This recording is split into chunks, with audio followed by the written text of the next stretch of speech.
Saya rekam dulu ya. Oke, saya share screen dulu sebentar.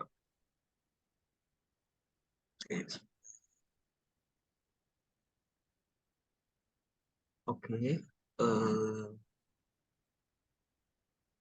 saya menjelaskannya.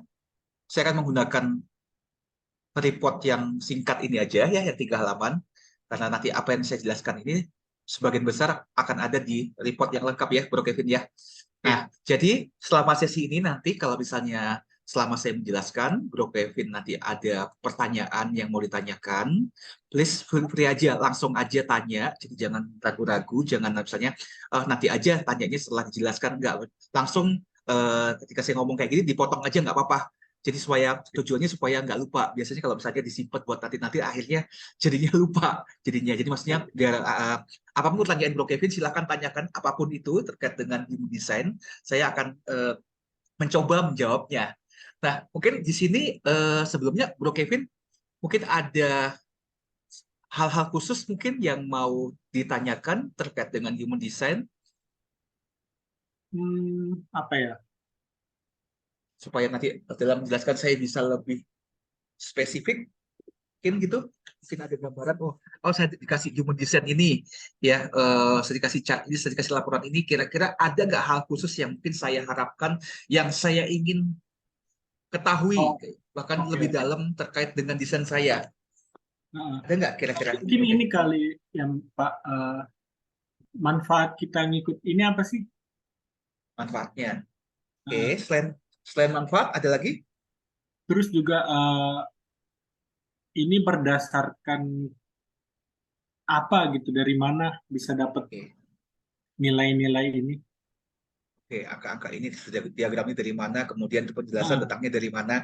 Oke, kalau gitu berarti saya akan menjelaskan dari asal usul ya nanti ya. Terus ada lagi kira-kira? udah itu aja paling. Itu aja ya.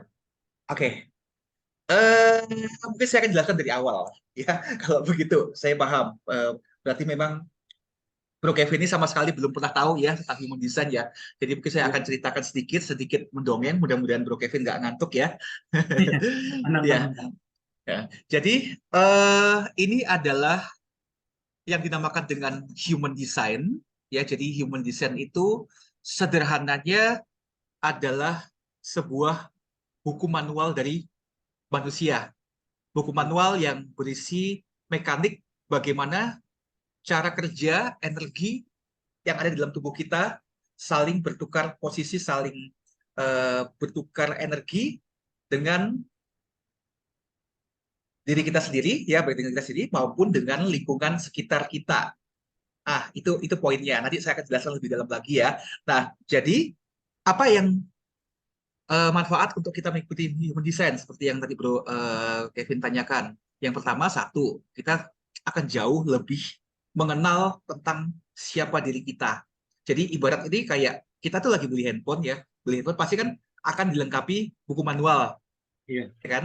Nah, seringkali kan kita kan males tuh baca buku manual ya, meskipun kita udah beli handphone mahal-mahal, kita males tuh, kita abaikan kan. Nah, akibatnya apa? Banyak dari kita yang akhirnya ketika menggunakan handphone, ya smartphone, ya kita bisa smartphone yang canggih, yang fiturnya banyak, lengkap, ya juga dengan harga yang luar biasa mahal, ya. Tapi kebanyakan yang kita gunakan adalah fungsinya hanya sebatas untuk chatting, ya, lewat Hmm. WhatsApp, terus kemudian berbagai macam aplikasi, ya aplikasi chatting, ya Telegram, WhatsApp, terus kemudian mungkin Messenger, IGDM, terus kemudian hanya kita gunakan untuk bermain sosial media, ya Facebook, Instagram, Twitter, dan yang lainnya, sama mungkin sebagian dari kita menggunakannya itu untuk main game.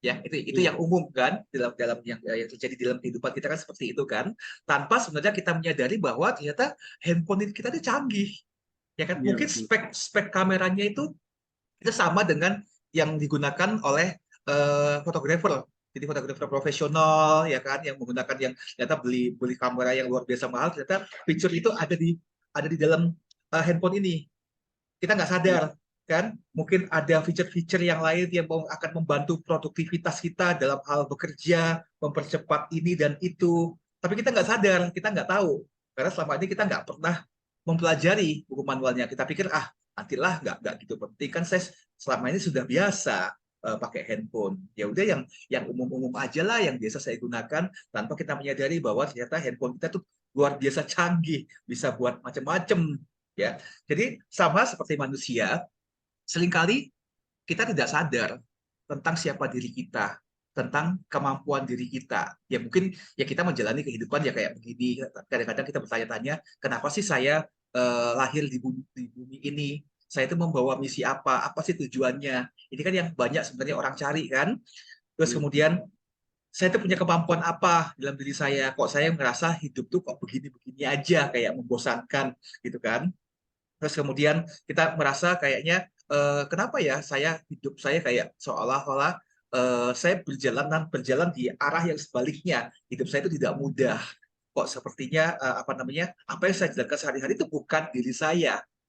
Mungkin saya mau nggak mau harus mengikuti apa yang disampaikan oleh masyarakat di luar sana, society di luar sana, bahwa hidup itu harus sukses, hidup itu harus kaya, hidup itu harus punya pangkat supaya dipandang oleh orang lain. Itu definisi hidup yang sukses ya menurut masyarakat di luar sana. Nah, Iya. tapi sebenarnya ada kemungkinan besar ada hal lain sebenarnya yang selama ini mungkin Tuhan sudah berikan ke dalam diri kita, dan universe sudah kasih ke kita, tapi kita nggak tahu, kita nggak sadar ya kan, tapi kita hanya ngikutin apa kata orang, kan sering kali gitu kan, kita ngikutin apa kata orang Iya. tua, kita kan ikut apa kata teman ya kan. Kalau misalnya kita nggak dengar mereka ntar dibilang kualat, kita kalau nggak ngikutin norma-norma dalam masyarakat ya kita mungkin dikucilkan dan yang lain sebagainya.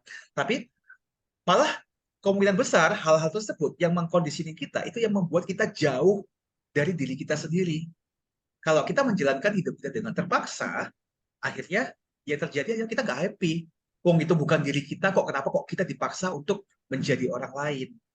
Jadi manfaat dari human design yang paling utama adalah kembali mengenal tentang siapa diri kita, feature-feature apa yang ada dalam diri kita, bakat, kemampuan, talenta, kekuatan, terus kemudian kelemahan kita, ya kan? Sehingga pada akhirnya ketika kita sudah ngerti, kita tahu kesadaran kita naik, ya kita bisa memilih apakah saya tetap mau ikutin standar yang dalam masyarakat yang mengharuskan kita seperti ini, ataukah mulai pelan-pelan kita belajar untuk yang kita namakan dengan reconditioning, melepaskan pengaruh yang ada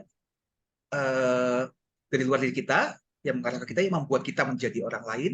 Kemudian kita mungkin mulai berjalan dengan Jadi, originalnya kita, diri kita sendiri. Pada ujungnya akhirnya adalah apa sih sebenarnya? Supaya kita bahagia kok dengan kita menjadi diri kita sendiri. Kan nggak enak kan kita kalau harus ngikutin apa kata orang terus kan, harus jadi orang lain kan iya, capek kan, jadi kayak kita pakai topeng kan. iya Mau benar. nggak kita balik jadi diri kita sendiri? Itu sebenarnya poinnya, inti poin dari human design itu seperti itu sebenarnya. Iya, Nah, iya. itu fungsinya. Nanti juga sambil jalan sebenarnya banyak yang nanti Bro Kevin akan dapatkan sebenarnya setelah mengerti diri sendiri. Banyak hal yang mungkin yang tadinya kita nggak tahu, kita nggak paham, kita nggak sadar.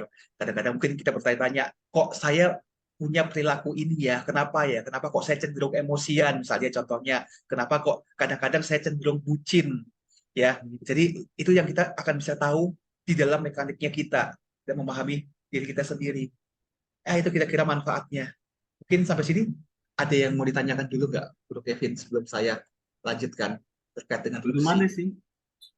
Tapi Ya, cukup dimengerti. clear ya, Bro Kevin ya, tentang manfaatnya ya. Oke. Nah, pertanyaan berikutnya yang Bro Kevin sampaikan tadi adalah, ini sebenarnya apaan sih human design ini? As- asalnya dari asalnya dari Iya, mana? asal. Ya kan? Terus mungkin waktu dikasih tahu, kok ini menggunakan perhitungan tanggal lahir, ya kan? Kok bisa gitu? Itu hitungnya Iya, gimana? Itu sejarahnya gimana? Asal usulnya gimana? Itu kan pasti pertanyaan iya. yang Bro kita miliki ya. Nah, ini saya mau menjelaskan sedikit ya tentang asal usulnya. Mudah-mudahan ini nggak bosen ya. Jadi eh, ilmu human design ini termasuk ilmu yang relatif masih muda. Jadi baru ditemukan kurang lebih di tahun 1987. Jadi masih masih sangat Hmm, baru sekali dibandingkan dengan ilmu-ilmu yang menyusunnya. Jadi di balik ilmu human design ini ada beberapa ilmu Di antaranya Pak, ada bentar, Pak, nilai. bentar. Bentar. Oke.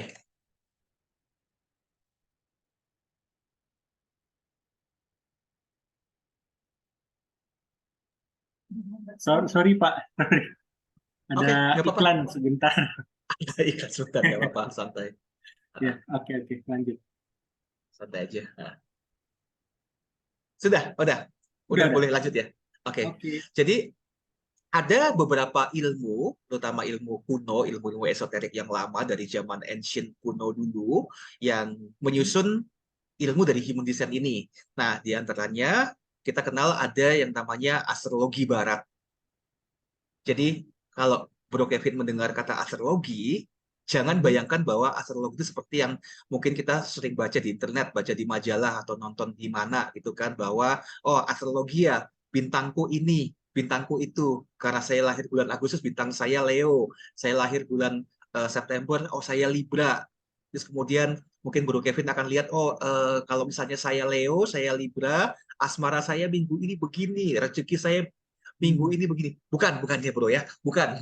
lanjut. Itu yang kita kenal dengan istilah horoskop. Iya. Horoskop seperti itu. Jadi hanya mengambil eh, posisi matahari kita tuh ada di konstelasi bintang apa pada saat kita lahir, hanya diambil itu aja. Nah, Hmm, pada faktanya astrologi itu sangat luas, sangat besar sekali, sangat dalam sekali. Bahkan ribuan tahun yang lalu, astrologi itu digunakan sebagai ilmu kedokteran, ilmu hmm, untuk perang, ilmu untuk memberikan nasihat kepada para raja-raja, menghitung hari baik, kapan harus bercocok tanam. Itu banyak sekali, itu di dalamnya sangat luas sekali. Saya sendiri juga mempelajari astrologi dan juga saya juga ngajar juga astrologi. Saya ada bikin buku juga terkait dengan astrologi ini. Jadi saya cukup paham tentang hal ini dan memang banyak di luar sana banyak yang salah paham tentang ini. Nah, ini adalah salah satu yang menyusun dari ilmu astrologi. Jadi kalau Bro Kevin lihat di dalam chart ini di layar ini, iya. Bro Kevin akan melihat beberapa lambang-lambang astrologi yang posisinya ada di tabel warna merah yang kanan ini, di kanan yang merah ini, sama yang di Ah, kiri ini. Ada yang merah sama yang hitam sama yang merah ini. Ya, iya. misalnya perhatikan yang hitam ini, ya paling atasnya adalah lambang matahari, Iya. bawahnya lambang bumi, kemudian ada Rahu dan Ketu. Ya, Rahu dan Ketu titik perpotongan lintasan matahari dan bumi sebenarnya. Kemudian Hmm, ada bulan, ada iya. Merkurius, ada Venus, Mars, Jupiter, Saturnus, Uranus, kemudian ada Neptunus, Pluto, Chiron, dan Black Moon Lilith. Nah, ini untuk sekarang ini, Bro Kevin cukup tahu dulu aja sebagai informasi ya. Kita mungkin tidak akan membahas gini karena kan pasti waktunya nggak cukup kan. Yang Iya. saya berikan adalah poin-poin utama yang Bro Kevin harus ketahui tentang diri sendiri. Nanti kalau misalnya memang ada ketertarikan untuk belajar ini. Nanti kita ngobrol di lain waktu. Yang mungkin ini kita akan Oke. bahas di kelas lain. Jadi ini cukup tahu dulu bahwa ternyata ada planet-planet yang istilahnya ikut serta membentuk diri kita. Jadi energi-energi planet ini yang akhirnya mengimprint DNA kita. Sehingga kita memiliki perilaku tertentu, kita memiliki bakat tertentu, dan itu dihitungnya berdasarkan tanggal lahir kita. Nanti Hmm, saya akan jelaskan ini lebih detail ketika kita masuk di gerbang ya nanti ya sebentar. Jadi oke. saya uraikan satu persatu dulu.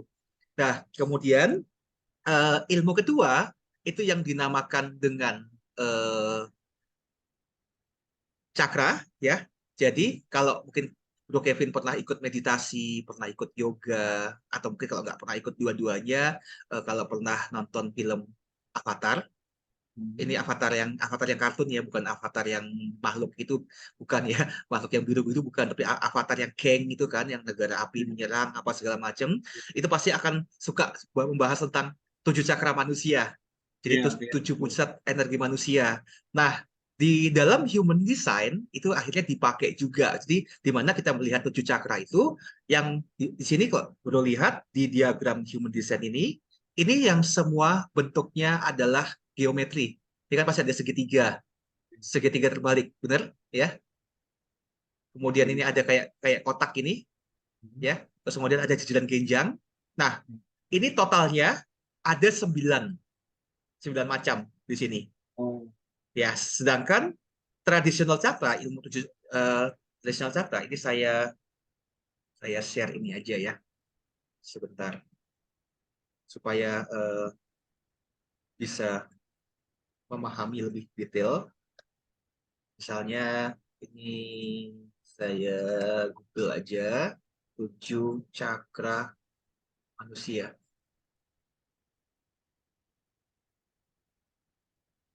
Supaya bro kita bisa lebih paham ya. Saya ambilnya ini aja. Sebentar, jadi biar lebih paham.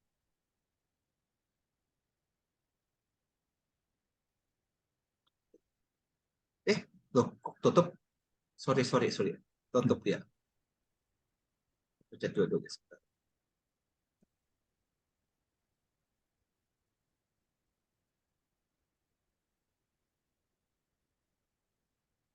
Sebentar. Ini aja nih, biar lebih.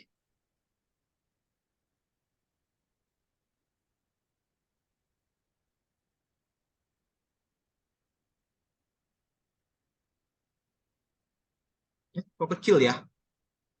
Hah? Iya. Kelihatan nggak? Ini. Eh, kelihatan. Ya, jelas ya.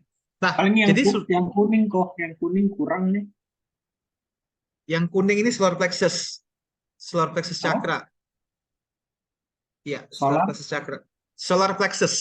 Oh, plexus, iya. Solar plexus.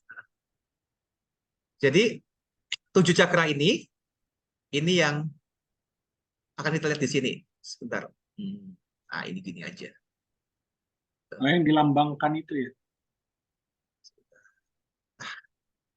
Saya jejerin aja. Nah, saya jejerin gitu. Ya, boleh? Oke. Kelihatan gini?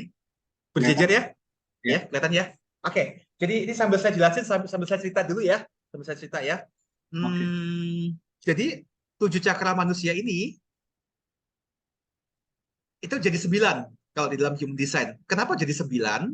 Karena bukan karena gagah-gagahan, sok-sokan bahwa wah ya udah ditambahin 2 biar tetap keren. Enggak. Karena sebenarnya ini adalah bagian dari proses evolusi manusia.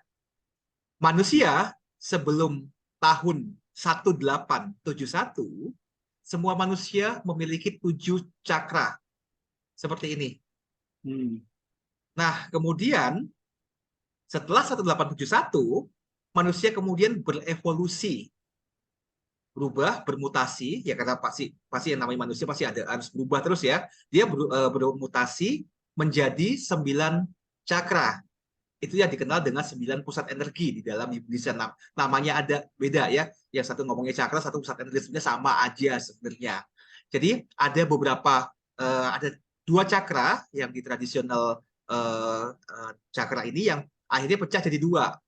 Nanti di cakra jantungnya ini.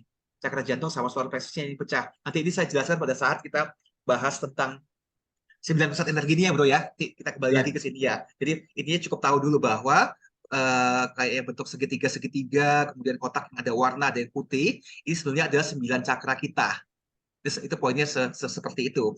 Nah, kemudian ada ilmu ketiga yang menyusun, itu yang kita namakan dengan ilmu Tiongkok kuno yang namanya I Ching. Kalau misalnya kita ke Gramedia, I Ching itu adalah yang namanya kitab perubahan. Itu berisi tentang 64 filosofi ya, yang bercerita tentang kehidupan kita, kenapa ini berubah, kenapa ini begitu, dan ini merupakan dasar dari ilmu Chinese metafisika yang digunakan hari ini di dunia modern. Misalnya kalau kita pernah dengar yang namanya Feng Shui, itu Hmm. dasarnya dari I Ching. Kemudian ada kayak Pak Ce, Cimentucia, Ciwetoso, itu ilmu-ilmu apa namanya, ilmu-ilmu tanda kutip metafisika, ramalan-ramalan yang dasarnya menggunakan I Ching ini. Itu dasarnya. Jadi, yang mana yang dilambangkan dengan I Ching ini? Di sini, kalau Bro Kevin melihat di dalam diagram ini, di setiap pusat energi, ini kan pasti ada angka-angkanya. Ya, Benar? Iya. Kelihatan ya? Iya. Ada angka. Nah, ini angka-angkanya itu yang diambil dari I Ching. Totalnya ada 64. Jadi kita punya ada 64 gerbang I Ching di dalam body graph kita. Dan menurut para ilmuwan, 64 gerbang I Ching ini ternyata memiliki hubungan yang sangat erat dengan 64 kodon DNA manusia. Itu ilmuwan mengatakan seperti itu. Sangat Hmm. relat sekali. Nah, jadi kesimpulannya, ternyata di setiap kodon-kodon DNA kita, setiap angka, jadi kan pasti kan fungsinya beda-beda, ya fungsi macam-macam ya. Di belakangnya itu ternyata tersimpan sebuah potensi yang tersembunyi, tersimpan sebuah filosofi dan rahasia yang tersembunyi di setiap DNA kodon kita. Dan ini ternyata sudah dipecahkan sama orang-orang hebat di luar sana ya, termasuk Iya. ya di awal yang menemukan human design ini, kemudian nanti dilanjutkan ada muridnya yang namanya Richard Roth yang mengeluarkan nama ilmunya itu Gene Keys ya. Gene itu gen kita, Keys itu kunci. Jadi kunci gen, nyebutnya kunci gen. Nah, Oh, itu iya. itu akan dibahas semua apa yang terjadi di balik DNA kita, rahasia apa yang tersembunyi, potensi apa. Nah, ini kita bahas lain kali nanti ya. Jadi cukup sekarang tahu dulu ya bahwa ini ternyata menyusun diagram human design kita. Nah, kemudian ilmu yang keempat kita mengenal itu ada yang dinamakan dengan Kabalah, yaitu Kabalah itu adalah ilmu yang berasal dari apa? Dari Israel ya, dari Yahudi, dan itu juga sudah digunakan ribuan tahun yang lalu sebenarnya. Jadi empat ilmu inilah yang akhirnya menyusun keilmuan dari human design ya. Jadi em, dari sisi ilmu esoteriknya ya, gitu bro. Nah, Iya. kemudian ada dua ilmu modernnya. Yang pertama yang kita kenal dengan kuantum fisika. Nah, kuantum fisika inilah yang menjelaskan kenapa planet-planet yang ada di atas sana, benda langit yang di atas sana, itu kok bisa mempengaruhi perilaku kita, bisa mengimprint eh, apa mengimplement DNA kita semua ya, sehingga kita memiliki bakat tertentu, kita punya kelakuan tertentu, perilaku tertentu ya. Itu dijelaskan di dalam kuantum fisika. Jadi sebenarnya ini bukan sesuatu yang aneh, sebenarnya sesuatu yang kayak kita pikir wah ini apaan sih, ini nggak jelas, magic atau apa gitu, kok bisa benda langit mempengaruhi diri kita, mengimplement diri kita. Itu dijelaskan secara sains, secara ilmu pengetahuan, dan sangat jelas sekali bahwa memang ternyata benar 64 kodon DNA kita itu terbentuk, tercipta, terimprint dari planet yang ada di atas sana. Nah, cara kerjanya bagaimana? Pertanyaannya.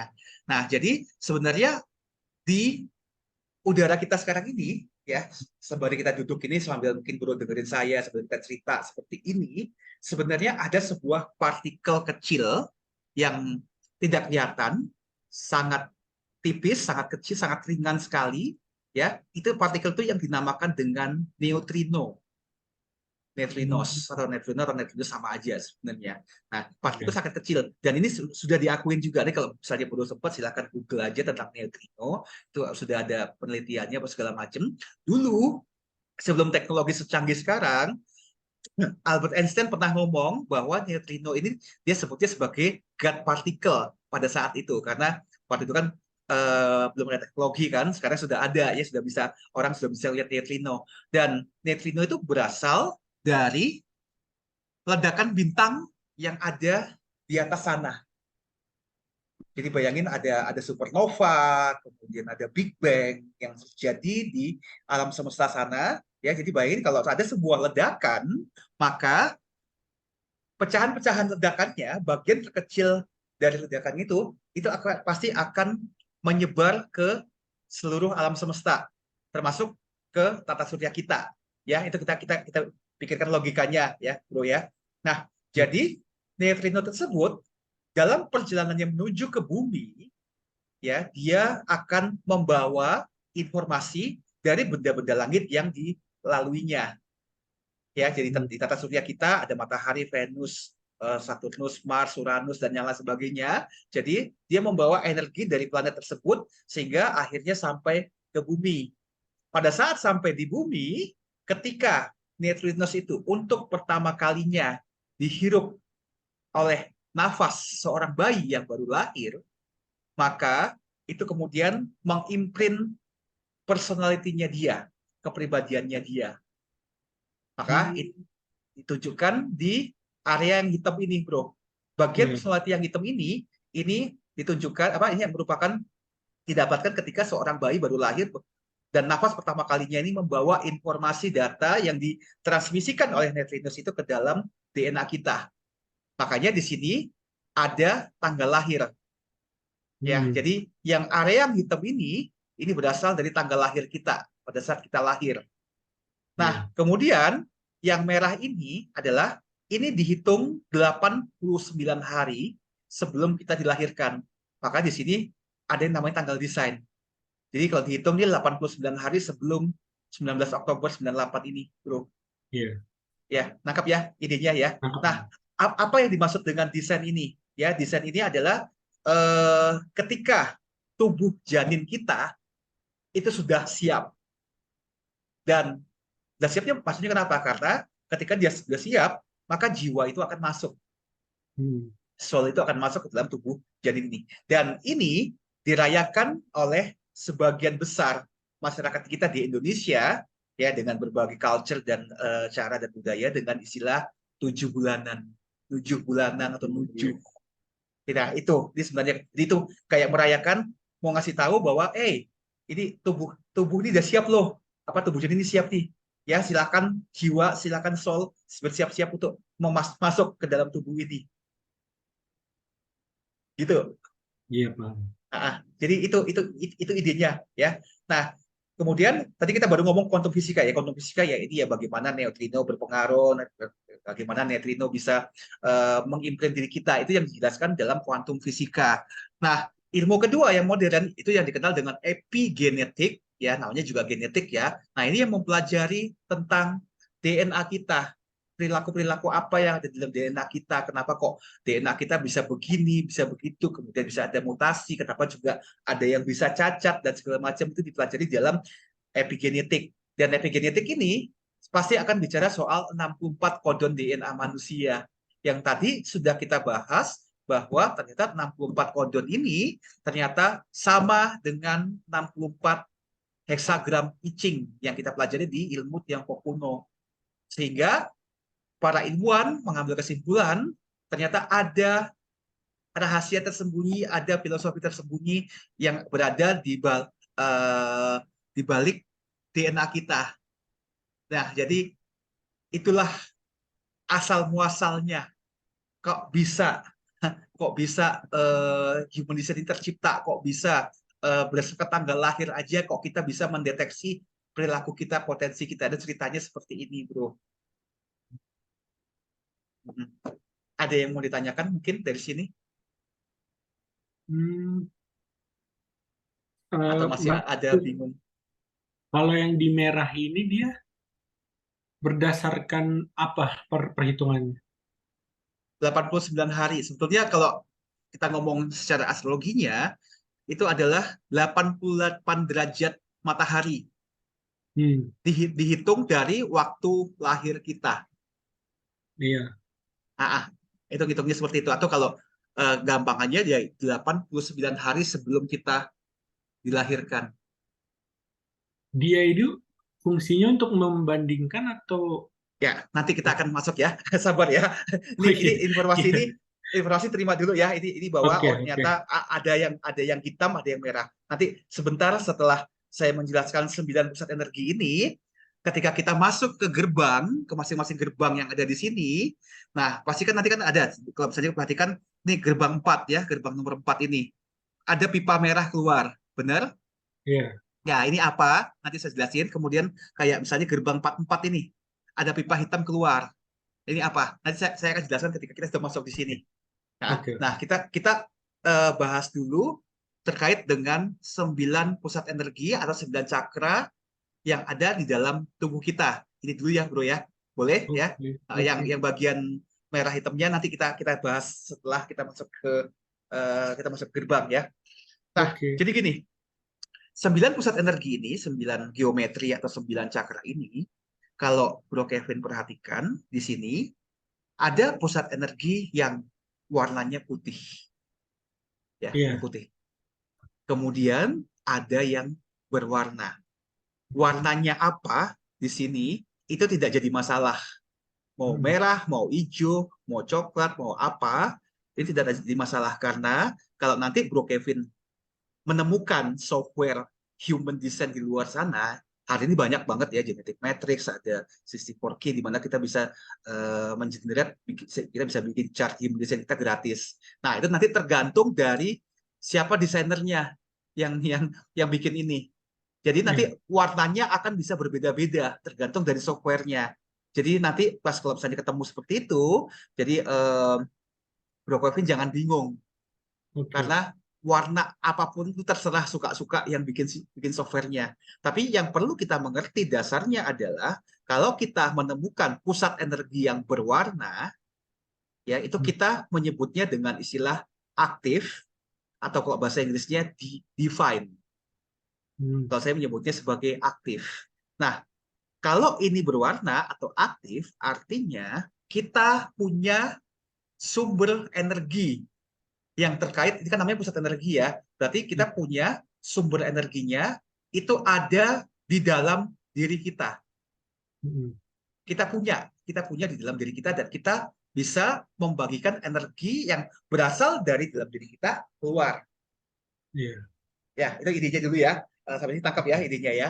Kalau kita menjumpai pusat energi yang berwarna putih, seperti yang Bro Kevin lihat di sini kan putih ya, ini kepala sama ini putih ya, terus ya ternyata ada 4 yang putih ya. Nah, ini bukan tidak aktif, tapi kita menyebut istilahnya adalah reseptif. Jadi aktif dan reseptif. Jadi bukan tidak aktif dan reseptif. Reseptif artinya menerima atau menyerap. Artinya, kalau kita punya pusat energi yang berwarna putih di dalam diri kita, kita dengan mudah bisa menerima, bisa menyerap energi yang datang dari luar diri kita. Dari luar kita itu apa? Berarti dari lingkungan sekitar, dari orang-orang yang ada di sekitar kita, mungkin juga pengaruh planet yang ada di atas sana, kita dengan mudah menyerap energi tersebut. Iya. Itu tangkapnya maksudnya ya. Jadi kalau aktif kita punya, kita share keluar. Kalau putih kita akan Efektif. menerima dari luar. Jadi Iya. ini kita bicara tentang pertukaran energi sebenarnya. Kenapa manusia kita bisa saling memberi, kemudian kita juga menerima. Kita Terima. bicara tentang bagaimana kita, aliran energi itu bekerja di dalam tubuh kita. Itu poinnya Iya. seperti itu, ya. Nah, Oke. kemudian kita mulai sudah ngerti ya sini ya posisi kalau Iya. berwarna apa, putih apa. Iya. Nah, kita sekarang kembali kepada fungsinya. Kita mau tahu nih fungsi-fungsi dari pusat energi di masing-masing pusat energi ini apa.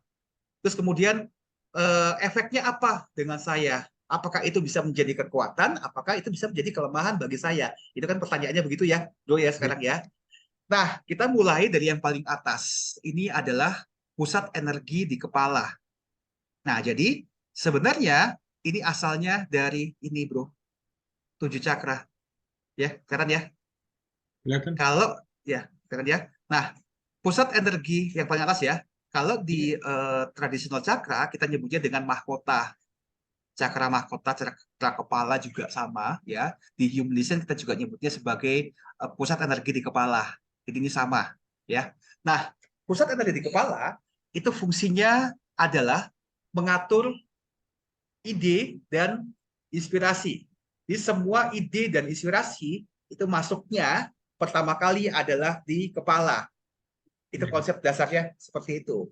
Nah, karena Bro Kevin punya pusat energi di kepala yang warnanya putih seperti ini, maka jika Bro Kevin punya ide dan punya inspirasi, maka ide dan inspirasi itu biasanya adalah mengambil ide dan inspirasi dari luar.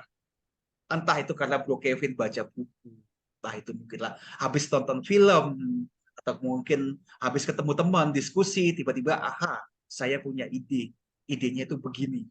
Dan ide itu biasanya bukan original dari diri kita, tapi kita mendapatkan ide itu karena ya kita melakukan aktivitas atau menyerap sesuatu, menyerap ide orang lain, menyerap ide dari mana ya, dari lingkungan kita, dan kita masuk ke dalam diri kita.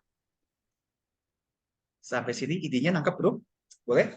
Nangkap. Ya, ya nangkep ya, itu idenya seperti itu. Ya, jadi kita nyerap. Jadi ide dan inspirasi itu juga merupakan bentuk dari energi juga sebenarnya. Nah, Bro Kevin, ini kan kepala kan benar-benar putih semua kan, tidak ada satupun pusat energi atau angka di sini yang berwarna kan. Iya. Nah, artinya kalau putih ini, Bro Kevin dengan mudah bisa menyerap apapun inspirasi atau ide yang diberikan oleh orang lain atau dari lingkungan sekitar kepada Bro Kevin. Jadi Bro Kevin cukup terbuka dengan segala macam ide dan inspirasi. Jadi seperti kepala itu seperti kayak spons menyerap air yang apapun diserap, ya kan? Jadi nggak Iya. ada filternya lagi. Nah, itu Iya. poinnya begitu. Beda dengan kalau misalnya bagian kepala ini berwarna. Kalau berwarna, biasanya ide dan inspirasi ini berasal dari dalam diri. Kira-kira gitu. Nah, kemudian, ini clear ya bro ya? Bagian kepala sudah ya? Sudah Iya. clear ya? Nah, Iya. kemudian kita turun di bagian bawah. Di bagian bawah, kalau di ilmu tradisional cakra, kita nyebutnya dengan cakra mata ketiga, third eye chakra, atau disebutnya dengan asna. Ya, Hmm. ini bro.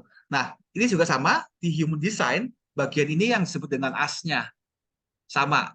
Asna ini adalah pusat energi yang mengatur proses manusia berpikir, menganalisa, membuat konsep, dan segala macam.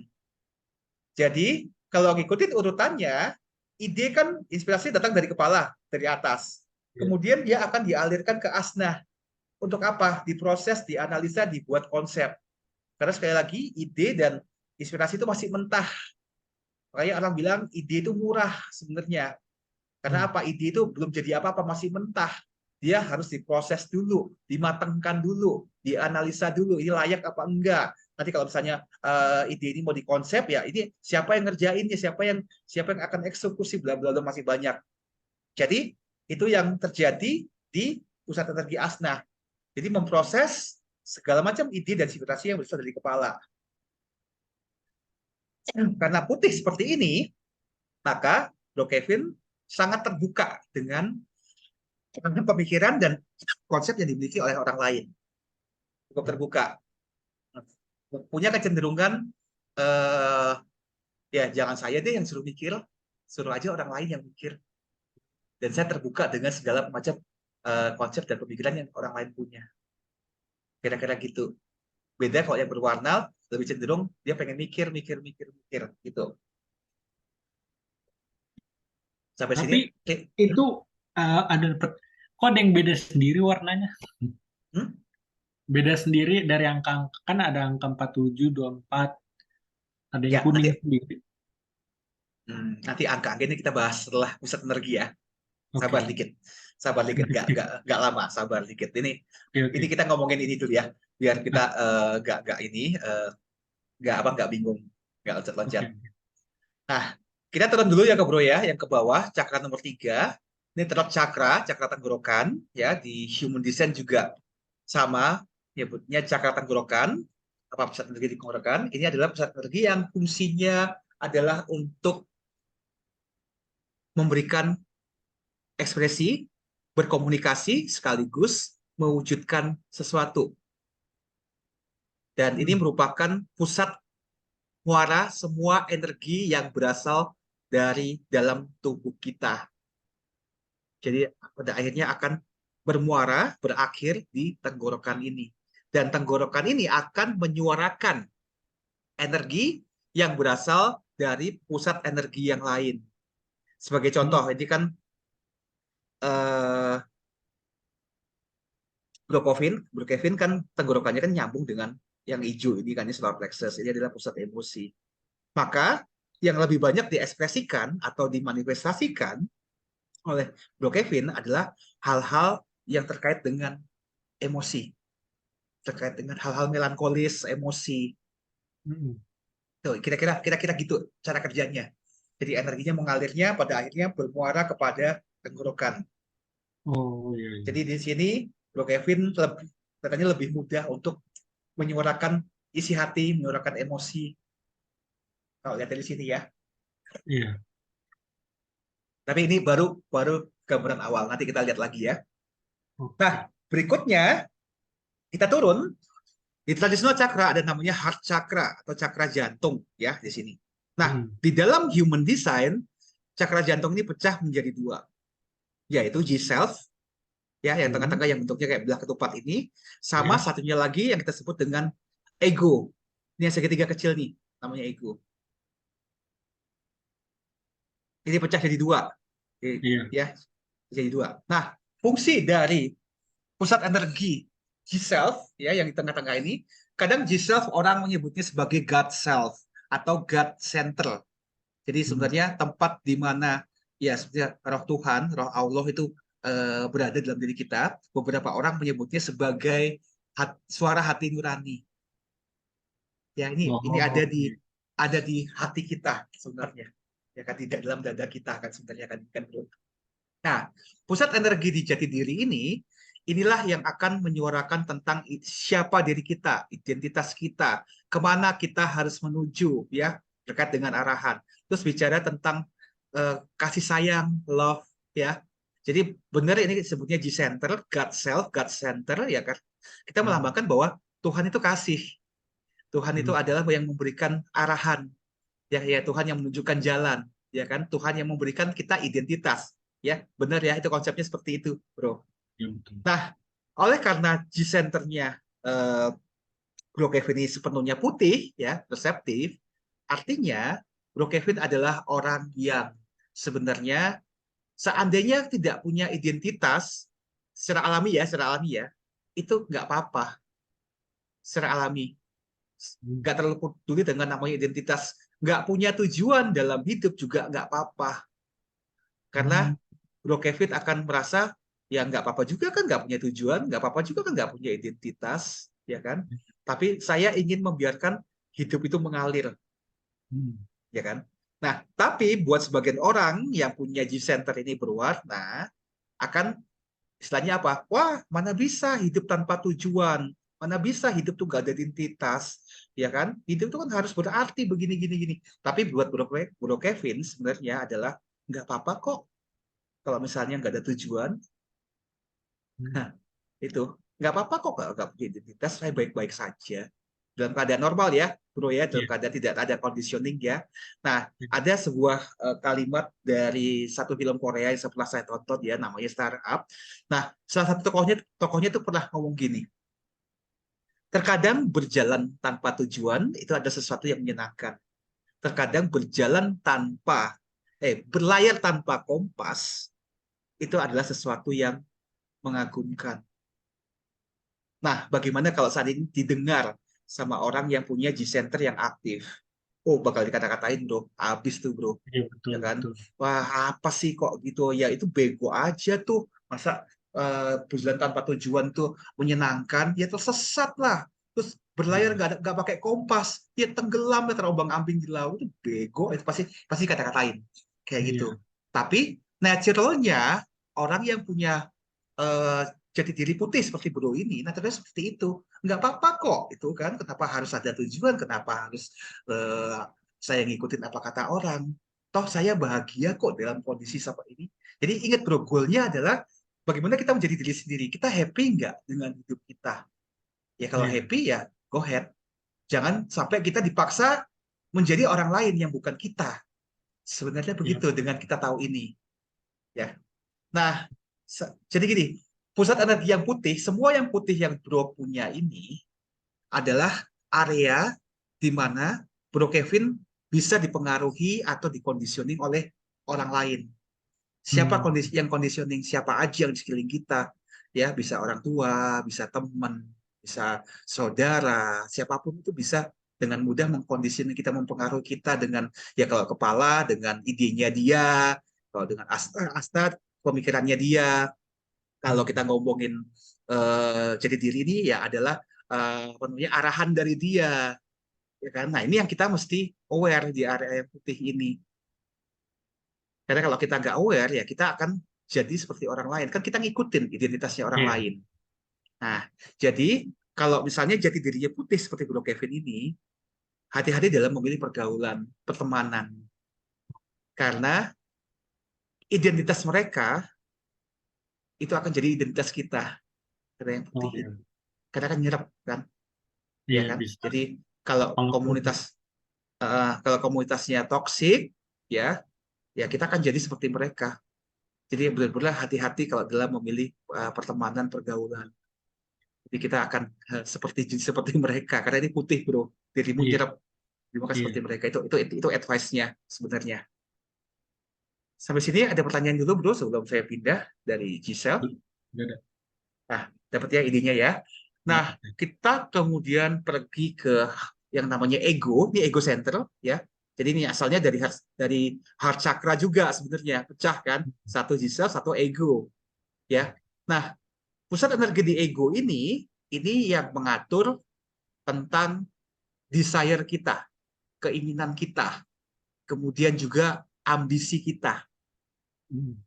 Kalau putih seperti ini, biasanya Bro Kevin tidak terlalu ingin memikirkan atau berambisi terhadap hal-hal materi. Hmm. Ya, of course punya uang penting.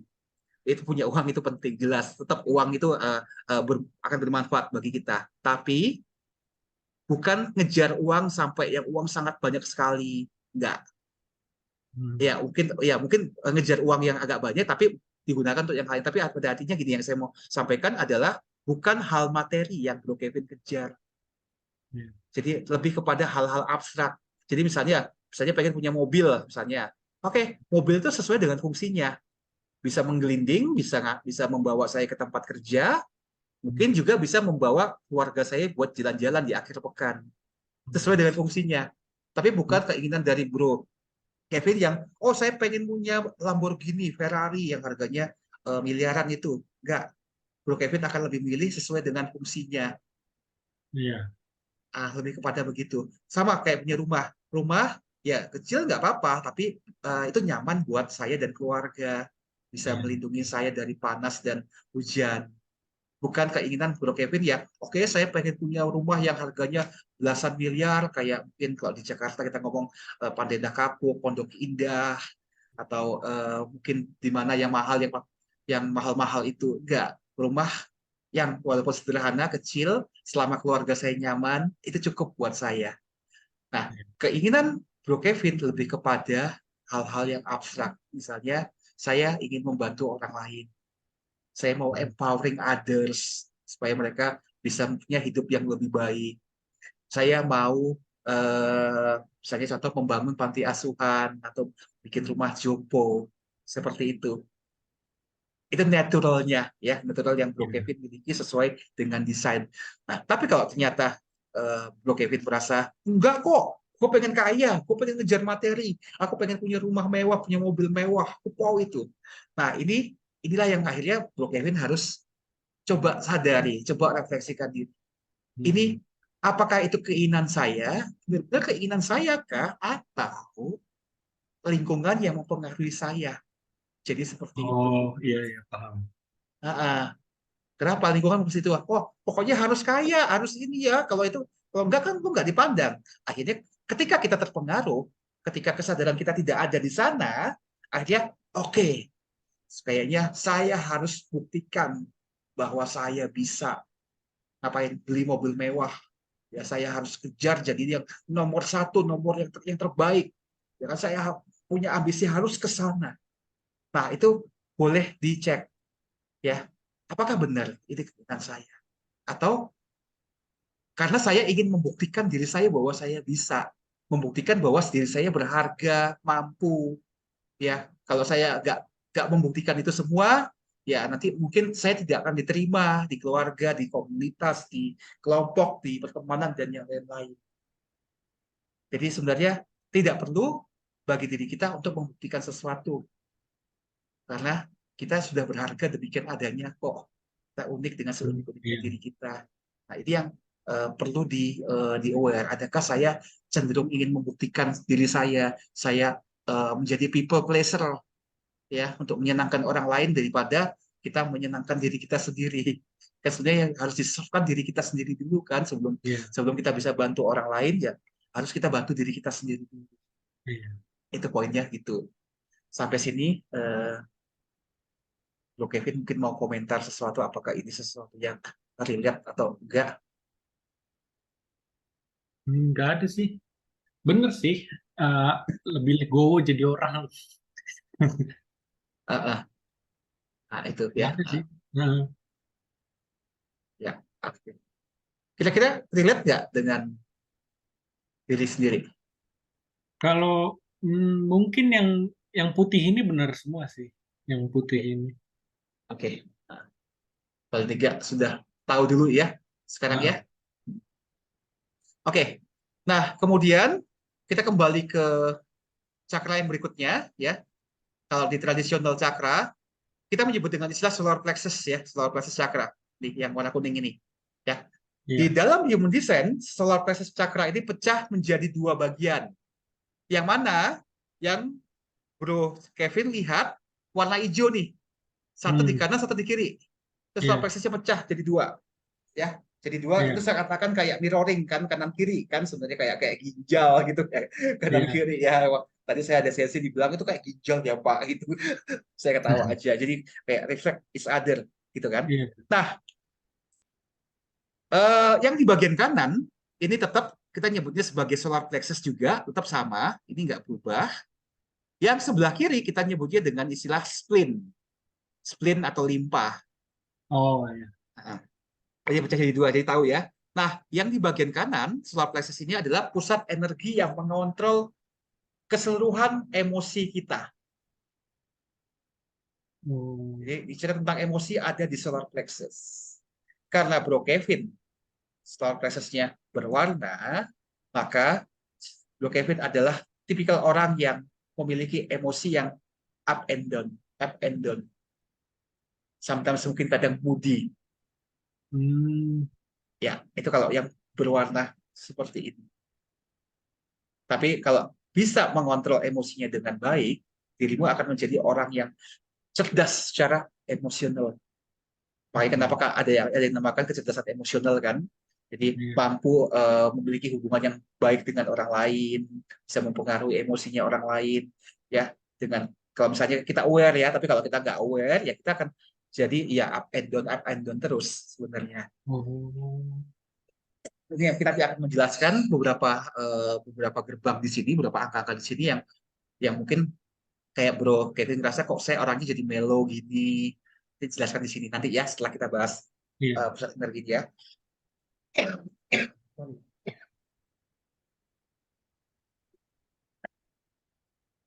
Oke, kita pindah ke sebelah kiri yang disebut dengan spleen. Ya, spleen ini adalah pusat insting manusia. Ya, segala macam insting. Jadi kalau Bro Kevin pernah merasakan tiba-tiba mendapatkan sebuah insight, ya sebuah wawasan, sebuah firasat atau apapun itu kita menyebutnya, kemudian diikuti dengan perasaan takut atau khawatir. Mungkin pernah nggak ngalamin itu? Kalau Hmm, paling pernah, kayak mimpi terus dapat firasat buruk paling itu. kalau pernah seperti itu, please dengerin, please dengerin karena dirimu punya insting yang aktif. Please dengerin karena itu adalah bagaimana tubuhmu ingin menyampaikan sesuatu. Ya mungkin ketika ketemu orang, ya kan, tiba-tiba kayak tubuhmu mengenali bahwa ada sesuatu yang nggak baik di orang tersebut, nggak bener nih orang, atau mungkin dia punya hidden agenda atau segala macam. Jadi please dengerin, tubuhmu mau ngasih tahu sesuatu. Dan Hmm, karena Bro Kevin punya spleen yang aktif di sini, orang akan merasa nyaman kalau berada di dekatmu. hmm, Karena dirimu tahu ya kalau segala sesuatu terkait dengan survival, hal-hal yang berbahaya, ya kan dirimu tahu kapan harus bertindak. Karena spleen ini terkaitan dengan survival, kondisi bahaya. Pusat ketakutan manusia semua ada di spleen ini. Dan dirimu tahu ya kalau misalnya ada bahaya yang akan datang. Amit-amit nih, lagi ngobrol kayak gitu tiba-tiba gempa ya. Kalau saya kita lagi face to face sih lagi dalam satu ruangan nih. Nah, saya yang punya spleen yang putih, saya tinggal ngeliatin dirimu aja, Bro. Kalau dirimu tetap masih santai, duduk santai, main handphone, masih sambil kita ngobrol, nggak kepengaruh sama sekali, artinya berarti itu aman. Saya akan tinggal Hmm. ngikutin dirimu aja. Tapi kalau Bro Kevin bilang, gempa nih, ayo, ayo, ayo, keluar, keluar, keluar, keluar kan? Ada kayak firasat yang mengatakan harus keluar. Ya udah, Hmm. saya akan ngikutin dirimu. Karena Oh, dirimu tahu saat-saat yang ini berbahaya apa enggak. iya, iya. Gitu gitu. Ya, terus kemudian adakah Bro Kevin pernah mengalami situasi yang berbahaya ya, tapi entah bagaimana ternyata universe tuh menyelamatkan dirimu. Pernah nggak ngalamin gitu? Pernah. Cuman Satu, di jalanan sih kayak pengen ketabrak. yes. Iya, iya itu iya iya iya. Atau memang ada sebuah kejadian yang berbahaya sekali, tapi entah kenapa dirimu adalah orang yang bisa survive. Nyaris, nyaris tapi Dia pernah, mungkin pernah. mungkin orang lain sudah tanda kutip mungkin sudah babak belur, sudah gak karu-karuan kan, tapi dirimu selamat, bro. Entah ya mungkin dirimu ini keajaiban, ini mujizat ya, segala macam. Pernah kok, Nah, pernah. ya. Nah, ini jawabannya Hmm. adalah karena Bro Kevin punya spleen yang aktif ini. Itu penjelasannya. Oh, Eh, oke, oke. dia tahu ya bagaimana cara menyelamatkanmu. Itu Iya. kecerdasan body intelligence yang kita miliki dalam diri kita. Jadi kalau kita sudah tahu kayak gini, dengarkan aja. Kalau misalnya tiba-tiba tubuh kita mau kasih tahu sesuatu, ada something yang berbahaya, yang dekat dengan survival kita, ya dengerin aja. Dan karena ini cuma sekali, bro. Cuma sekali munculnya dan ya nggak bisa diulang. Jadi kalau saya ada gitu ya ikutin, jangan diabaikan. Oke, oke. Paham. Oke, dapat ya idenya ya.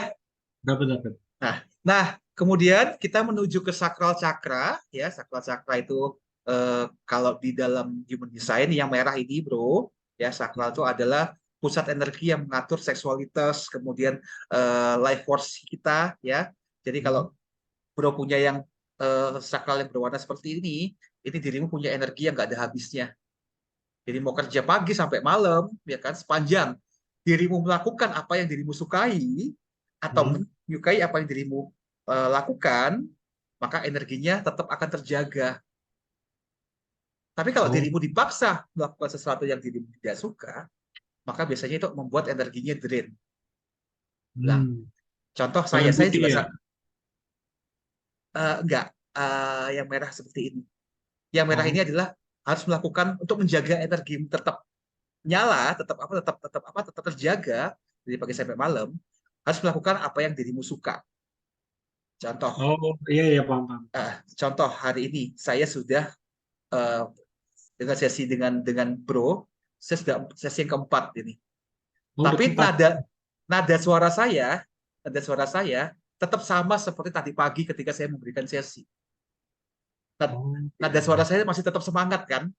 Saya Hmm, ada iya, tekanan dengan penuh semangat tanpa ada kayak ya mungkin muka mungkin udah agak capek ya, itu oke. Tapi iya, energi saya tetap terjaga karena saya sharing pengetahuan sesuatu yang saya suka. iya, Ini betul. membuat energi saya bisa bisa apa? Saya bisa kerahkan semuanya. Iya, Seolah nggak bisa habis. Jadi mau nanti kita ngobrol ini sampai jam 12 malam saya masih oke-oke aja sebenarnya karena ini saya share something yang saya suka. Tapi kalau iya, misalnya saya dipaksa untuk melakukan sesuatu yang saya tidak suka, maka pelan-pelan ya sakral saya mulai energinya berkurang, berkurang, berkurang habis dan akhirnya saya capek. iya, iya, ngerti, ngerti. Itu poinnya kayak gitu ketika ngomong sakral ya. Hmm. Jadi kita punya energi yang luar biasa besar yang kadang-kadang diiri. Yang iri itu adalah orang-orang yang sakralnya putih. Mereka tidak seperti kita. Jadi kita bisa kerja non-stop, yang kayak saya ngajar, bisa 4 jam, 5 jam tanpa non-stop. Sedangkan orang lain yang sakralnya putih, setiap 2 jam dia mesti rehat, ngasuh dulu. Kadang kalau siang mesti rebahan. Iya, Kayak iya, saya nggak terlalu butuh. Ya kadang-kadang memang ya saya mau bobo siang, tapi kadang-kadang saya nggak terlalu butuh karena saya bisa menjaga energi saya dengan baik. Itu, iya, itu kekuatan dari sakral. Dan ini adalah energi seksual, bro.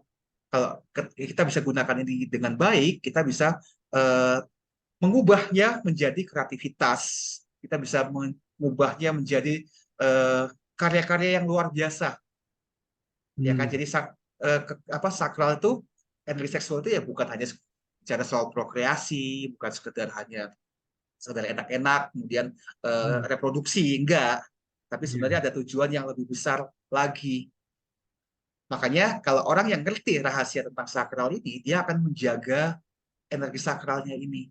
Dia tidak tidak menyanyiakan, ya kan?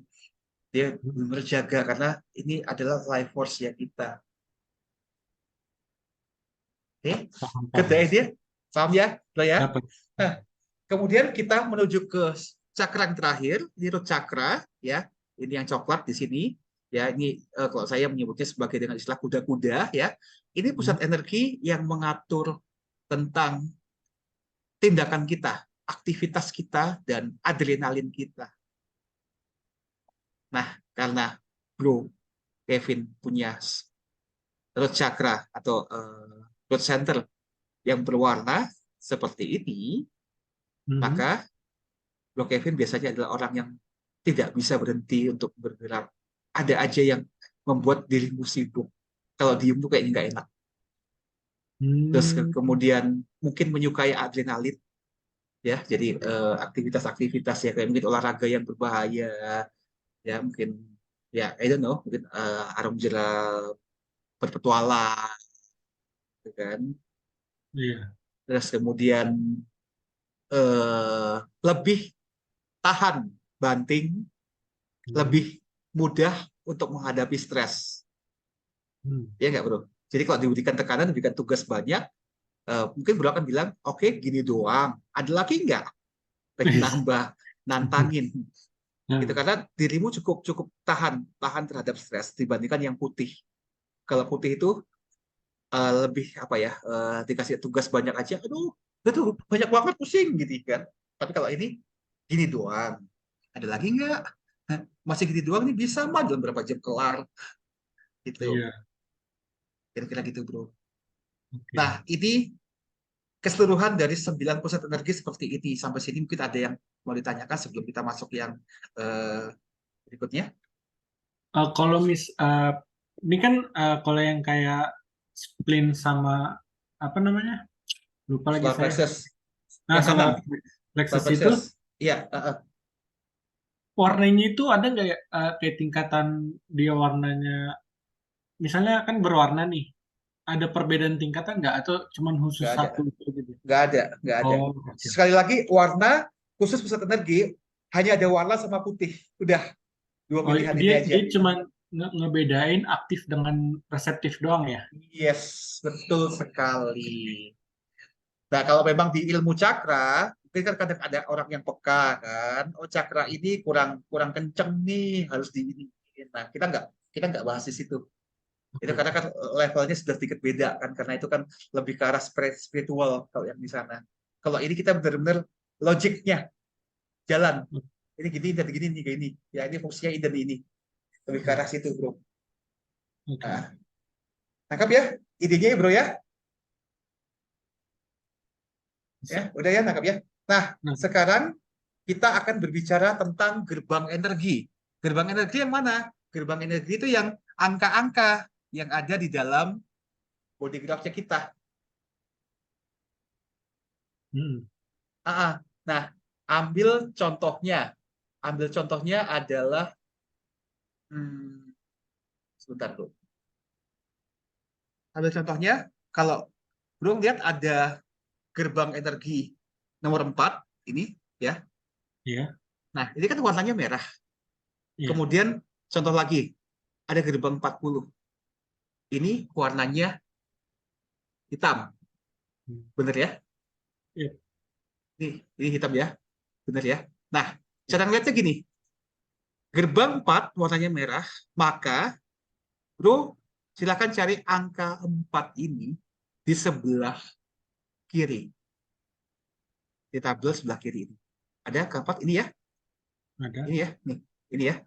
Ya, Ah, gerbang empatnya bro ini bisa aktif atau berwarna karena ada planet Merkurius yang mengaktifasi gerbang hmm, 4 ini. Itu alasannya kenapa dia bisa nyala, bisa aktif.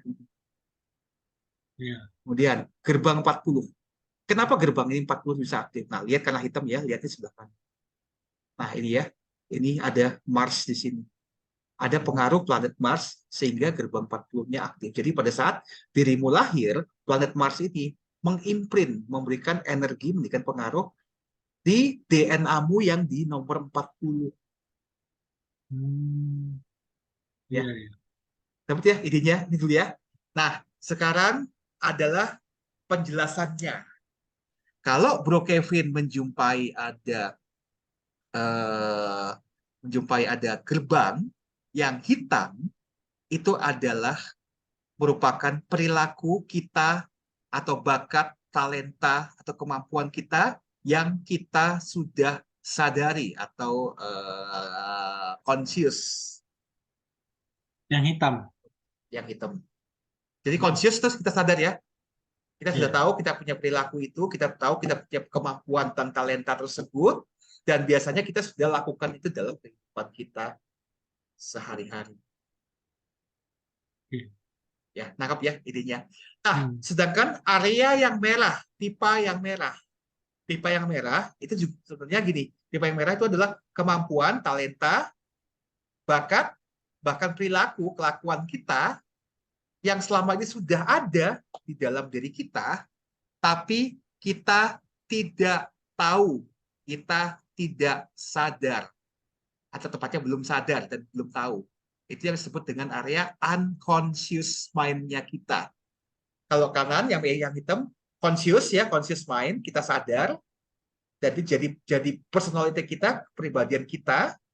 Kalau yang merah itu unconscious, kita belum tahu, kita belum sadar, ya kan? Tapi orang lain di luar diri kita itu menyadari bahwa kita punya kemampuan itu. Tapi kita denial. Misalnya, contohnya gini, bro, lo tuh orangnya analytical lo, bro. Nah, dan masa sih?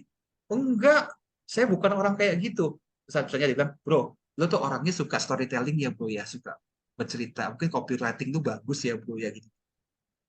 Hmm. Kemudian, enggak, saya nggak punya kemampuan itu, saya nggak bisa. Ya kan? Iya. Nah, denial, kita denial. Padahal orang lain lihat kita punya potensi itu. Itu bedanya hitam dan merah. Hitam itu adalah melambangkan jiwa kita, personality kita. Merah melambangkan tubuh fisik kita. Karena menurut Joe Dispenza, silakan Google nama ini Joe Dispenza, our unconscious mind is our body. Hmm, iya. Itu adalah our body. That's why kalau kita mengalami trauma, kita mengalami luka ya terkait dengan batin kita, itu kan terjadinya di unconscious mind kita. Dan semua trauma-trauma itu dan rasa sakit itu akan tersimpan di dalam fisik kita. Hmm, iya, iya. Itu rahasianya di situ. Dan ketika tersimpan dalam tubuh fisik kita dan kita nggak mampu untuk rilis, maka akan memunculkan penyakit. Istilah medisnya disebut dengan psikosomatis. Ya kan? Kan banyak orang sakit gara-gara ya karena dia menyimpan sesuatu kan, luka, Pikiran. trauma, Iya. ya. Orang yang punya pikiran kan, ya ini pikiran unconscious mind-nya. Ini rahasianya di situ, bro. Nah, sampai sini, bro, tangkap nggak idenya? Apa yang dimaksud dengan hitam dan merah di dalam gerbang Anggap. kita? Udah ya, idenya dapat ya, bro ya. Hmm. Nah, setelah bro Kevin mempelajari human design, nanti setelah dibacain ya, yang merah-merah ininya apa segala macam kan.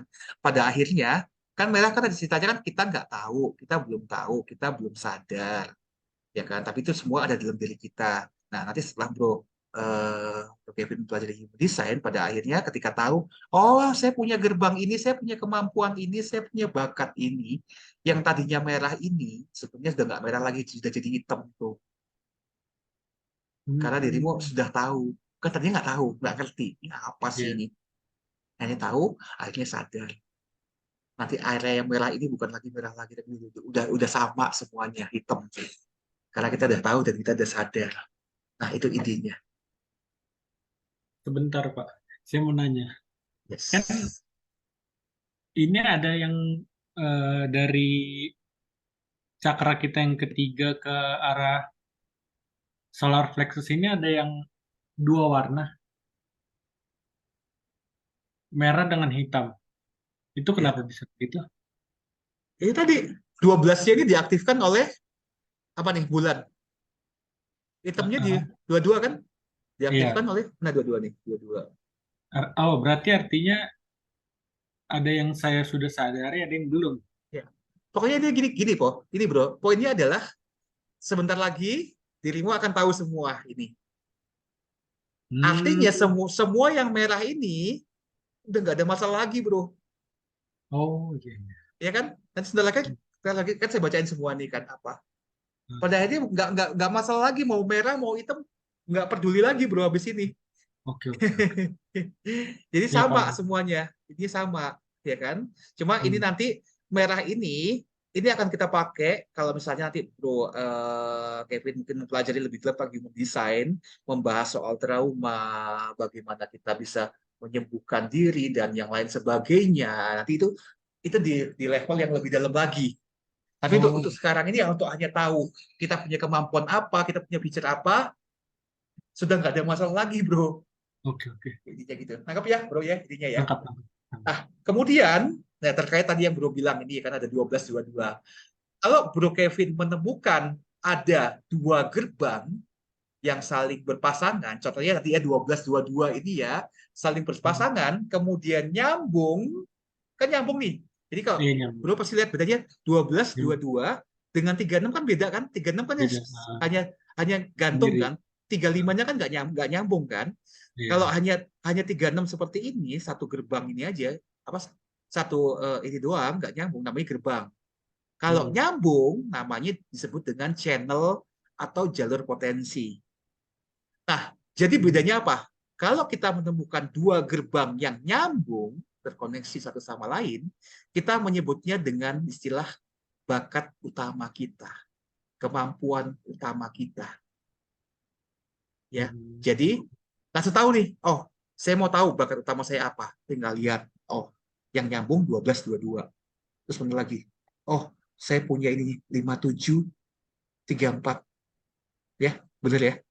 Iya. Ya, 34 57. Ya, dibolak-balik sama aja sih sebenarnya. Wah, kemudian saya punya ini nih 360. Ya, kemudian saya punya 3955. Nah, ini adalah bakat utama saya. Kok saya bakat utama saya cuma sedikit, cuma 4, lah terus mau berapa? Ada orangnya dikasih cuma satu. Kok saya ngelihat teman saya punya punya 7, saya kok cuma 4, ya? Hmm. Nah, jadi jangan nggak usah ngiri-ngirian. Karena apa? Iya, Dia iya. diberikan 7, dia akan diberikan tanggung jawab yang lebih besar. Iya. Even kita hanya diberikan satu, kalau kita bisa ngelola dengan baik, jadi kok hidup kita jadi bukan it doesn't matter Oh, berapa banyak kita dikasihnya, ya kan? Jadi kan ya kan manusia kan, ada hmm. bandingin.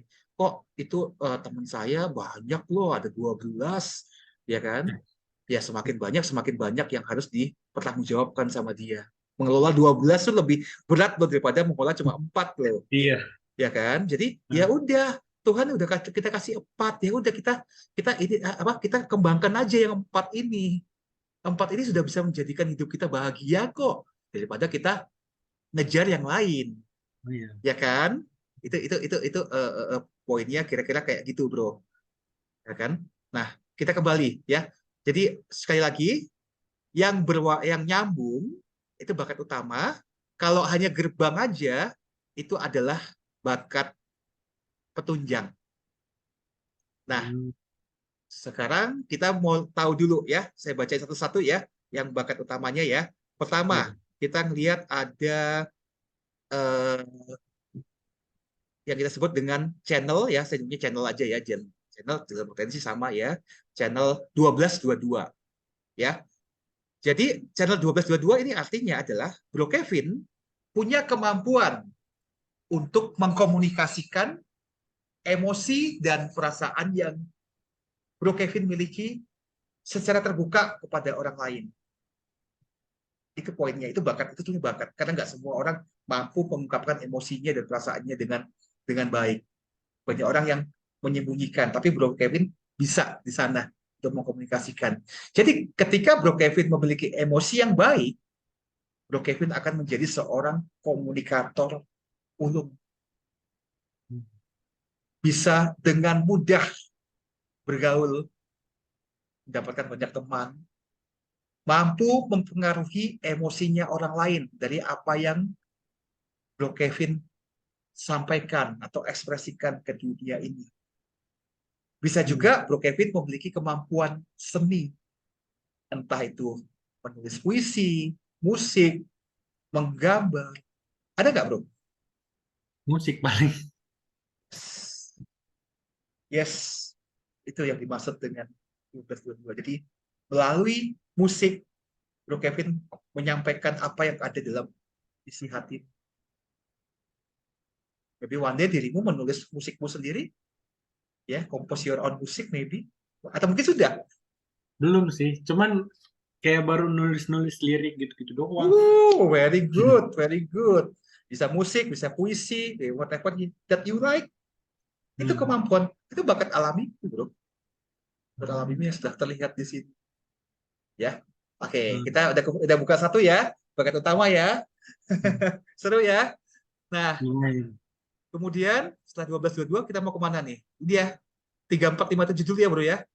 Ya, 34 57. 7. Ya. Oke, oke. Ya, 3457. Oh, dia bed. Oh, ini nyambung ya. 3457 itu. Oke, Nyambung oke. itu, bro. Walaupun bentuknya kayak gitu, Iya, itu patah itu gitu nyambung, belok. patah. Nah, ini adalah tentang daya intuisi. Ya, 3457 daya intuisi. Jadi Bro Kevin memiliki intuisi yang sangat sangat sangat sangat, saya sengaja tekankan, sangat sangat sangat sangat kuat. Percayailah intuisimu. Karena intuisimu itu yang membuat dirimu bisa bertahan dalam segala macam situasi dan kondisi. Ya, bahkan mungkin kalau misalnya lagi nggak punya apa-apa, ikutin instingmu aja. Percaya sama instingmu, dia tahu mana yang terbaik buat diri. Jadi please kalau misalnya ada insting, intuisi, insting itu lagi mau menyampaikan sesuatu lewat tubuhmu, please jangan di ini, please jangan diabaikan. Itu kemampuan alamimu yang orang lain nggak punya, saya aja nggak punya, ya kan? Banyak orang yang ngiri dengan kemampuan ini, jadi please ikutin. Itu adalah bakat alami. Kalau Kemudian, sebentar Pak, saya potong. Kalau mimpi itu termasuk nggak sih? kalau dalam Firasat. kalau menurut human design ya, tapi Hmm. gini, kalau menurut human design, mimpi itu bukan pesan sebenarnya, kayak itu kayak kita lagi di conditioning sebenarnya. Kalau menurut human design ya, tapi gini, suggestion saya adalah gini, eh mungkin Bro Kevin sering mimpi, boleh nggak ambil waktu untuk menjurnal? Jadi, oh malam ini, tadi malam saya mimpi ini, kejadian ABCD. Boleh nggak ambil waktu duduk ya untuk mengingat kembali mimpi itu apa dan kemudian ditulis. Terus nanti dari mimpi itu, bener nggak ada sesuatu yang kejadian setelah itu? Nah, itu Kejadiannya kapan? masalahnya. Saya sering mimpi Ah, kejadian. kejadian. Nah, Heeh. seberapa sering kejadiannya? Nah, Kalau itu. persentasenya paling ya 40/60 lah. Nah, sekarang coba kalau ambil waktu ya, coba di tracking mimpi itu. Saya mimpi semalam, terjadinya mungkin seminggu lagi, atau ternyata cepet besok udah kejadian. Tulis. Iya. Dari situ kita tahu, bro. Jadi kayak ini kan sebetulnya kayak ya mencatat, menjurnal kan. Jadi kayak seorang ilmuwan untuk mengidentifikasi. Ini kan kita baru teori nih, baru baru asumsi. Oh, saya mimpi, ternyata 40% kejadian. Tapi apakah itu memang benar-benar terjadi seperti itu? Benar-benar 40%? Atau jangan-jangan 40% ini jadi 70% atau 100%? Kan kita kan baru berasumsi, karena kita kan nggak ngerti kan, kita kan nggak pernah diajarin hal kayak gini kan dalam kehidupan kita kan. Iya. Nah, cara untuk mengetahuinya adalah ya ini, ambil waktu untuk disiplin, coba, oh semalam saya mimpi ini, kejadiannya seminggu lagi. Oh besok saya mimpi ini, kejadiannya ini. Nah, terjadinya memang benar-benar rutin apa enggak? Jadi kita nggak asumsi lagi, ada buktinya, gitu bro. Iya, mungkin kayak mimpinya ya terlalu banyak lah. Tapi yang kejadian Yes, yang nggak semuanya gitu. yes. Kira-kira kayak kayak gitu, bro. Oke, Ah, ah. oke. Jadi ambil waktu journaling ya. Ini kalau di coaching saya ajarkan ini, bro. Catat segala sesuatu peristiwa yang terjadi supaya kita kita yakin, kita merasa pasti dengan hidup kita. Kalau enggak ya kita enggak ini, bro. Kita tetap hidup dalam asumsi ya mungkin aja. Tapi kalau ada buktinya, oh iya, confirm. Berarti memang mimpi saya adalah memang bagian dari intuisi. Karena ini kalau kita ngomongin mimpi itu teori yang berbeda di dalam human design, bro. Jadi Hmm. saran saya adalah suggestion saya adalah ya dirimu you must find out yourself. Hmm. Bukan karena kata Coach Albert, kata orang lain, kata ini, tapi karena dirimu mengeksplorasi diri sendiri dan saya yakin oh memang benar mimpi ini adalah intuisi saya mengatakan sesuatu. Nah, dicoba itu tuh. Iya. Jadi kan yakin kan dengan itu. Jadi, ya. Oke, oke, oke. Oke. Kemudian kita ke 360 ya, Bro ya. Boleh ya, ini 360 ya. 360. Ya, 360 itu adalah kemampuan melakukan inovasi secara besar-besaran. Iya. Jadi, Bro Kevin mampu membuat sebuah inovasi kreatif, perubahan yang cepat, kadang-kadang nggak terduga. Tujuannya adalah apa? Untuk membuat atau mendorong orang lain bertumbuh ke hal-hal yang lebih baik. Nah, kuncinya di sini. Kuncinya, hal-hal yang melankolis itu bisa menjadi sebuah sumber kreativitas bagi diri. Ini yang luar biasanya tentang diri. Jadi, melankolis itu Contohnya, menjadi sumber. Hah? contohnya kayak apa tuh, Pak? Contohnya, tahu lagunya Anang sama Krisdayanti. Itu kayaknya mama kamu tahu deh itu. Iya sih, itu udah lama banget. Tapi Iya. gini poinnya kalau kayak apa poinnya gini. Jadi Anang dan Krisdayanti, terus kemudian ada Anang Syahrini, Anang Ashanti segala macam tuh kan. Itu dulu heboh, Bro. Itu dulu Hmm. apa namanya ya remaja-remaja termasuk saya dulu tuh wah tergila-gila. Karena apa? Eh, mereka bisa bisa menciptakan karya yang luar biasa itu karena apa? Mereka mengalami emosinya, lagi pacaran, lagi patah hati, lagi diselingkuhin, lagi di apa. Itu kan semua terkait dengan emosi kan. Hubungan kita dengan Iya. orang lain kan dengan emosi. Kita jadi mellow, jadi galau, ya kan? Nah, Hmm. tapi mellow dan galaunya itu kemudian jadi karya dan Hmm. orang Indonesia suka itu, Bro. Itu jadi kayak keren banget. Iya, iya. Terus kalau yang terbaru itu siapa ya? Siapa itu ya yang suka melo-melo itu? Saya suka apanya yang anak-anak muda itu ya kan melo-melo banget gitu kan. Tapi sebagian orang Indonesia suka gitu. Gila ya dia bisa menciptakan puisi yang apa namanya? Ya nggak kepikir gitu kan. Hmm. Dia kan misalnya kalau di TikTok itu kan seberapa sejanyakah kamu gitu kan. Berapa orang bilang Oh, apa iya. sih ini? Tapi ada yang suka gila ya. Dia bisa menciptakan puisi yang begitu hebatnya gitu kan dari kegalauannya dia, dari melankolisnya dia, ya kan, Hmm. menjadi Iya. sesuatu yang menginspirasi orang lain. Walaupun memang ya memang tidak semua orang suka itu jelas lah, ya kan. Iya. Oke, nangkap ya idenya bro ya. Sekarang Iya. kita lanjut ya. Tiga sembilan lima Oke, lima boleh ya. boleh.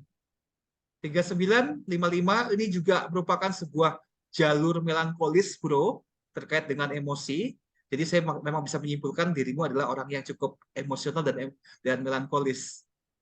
Hmm. Bener nggak, bro? Relate, relate. Ya. Hampir seluruhnya. Tiga Iya. sembilan lima lima itu punya emosi melankolis yang sangat-sangat kuat sekali. Bahkan hal ini bisa memberikan pengaruh. Selain memberikan pengaruh juga bisa menginspirasi bagi orang lain. Jadi, manakala dirimu merasa melankolis, coba tuangkan itu dalam bentuk karya. Entah dirimu Hmm. menulis lagu, bermain musik, atau apapun itu. Oke. Karena itu bisa menginspirasi orang lain. Itu bisa memotivasi orang lain. kekuatanmu di situ, bro. Itu yang orang lain nggak punya. 3955. Oke, paham, paham. Oke, jadi hari ini Bro Kevin udah tahu 4 ya, 4 bakat Iya, utamanya Bro Kevin ya.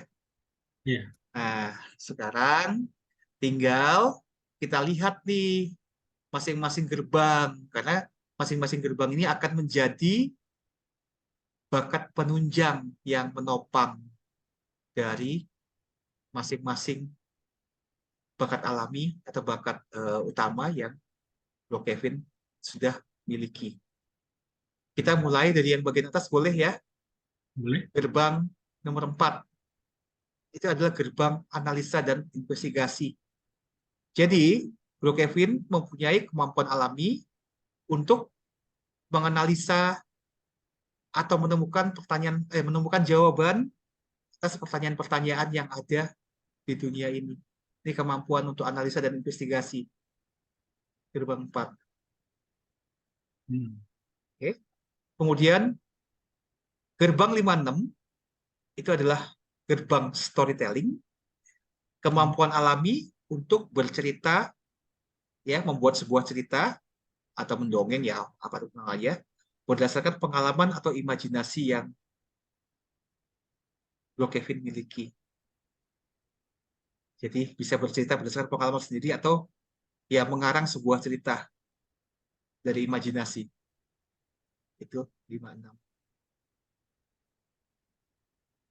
Dapat bro idenya? Dapat tuh. Ya. Oke, kita ke sebelah kanan dulu ya bro ya. Kan Oke. 1222 kan channel, kan kita nggak udah selesai dibaca tadi ya.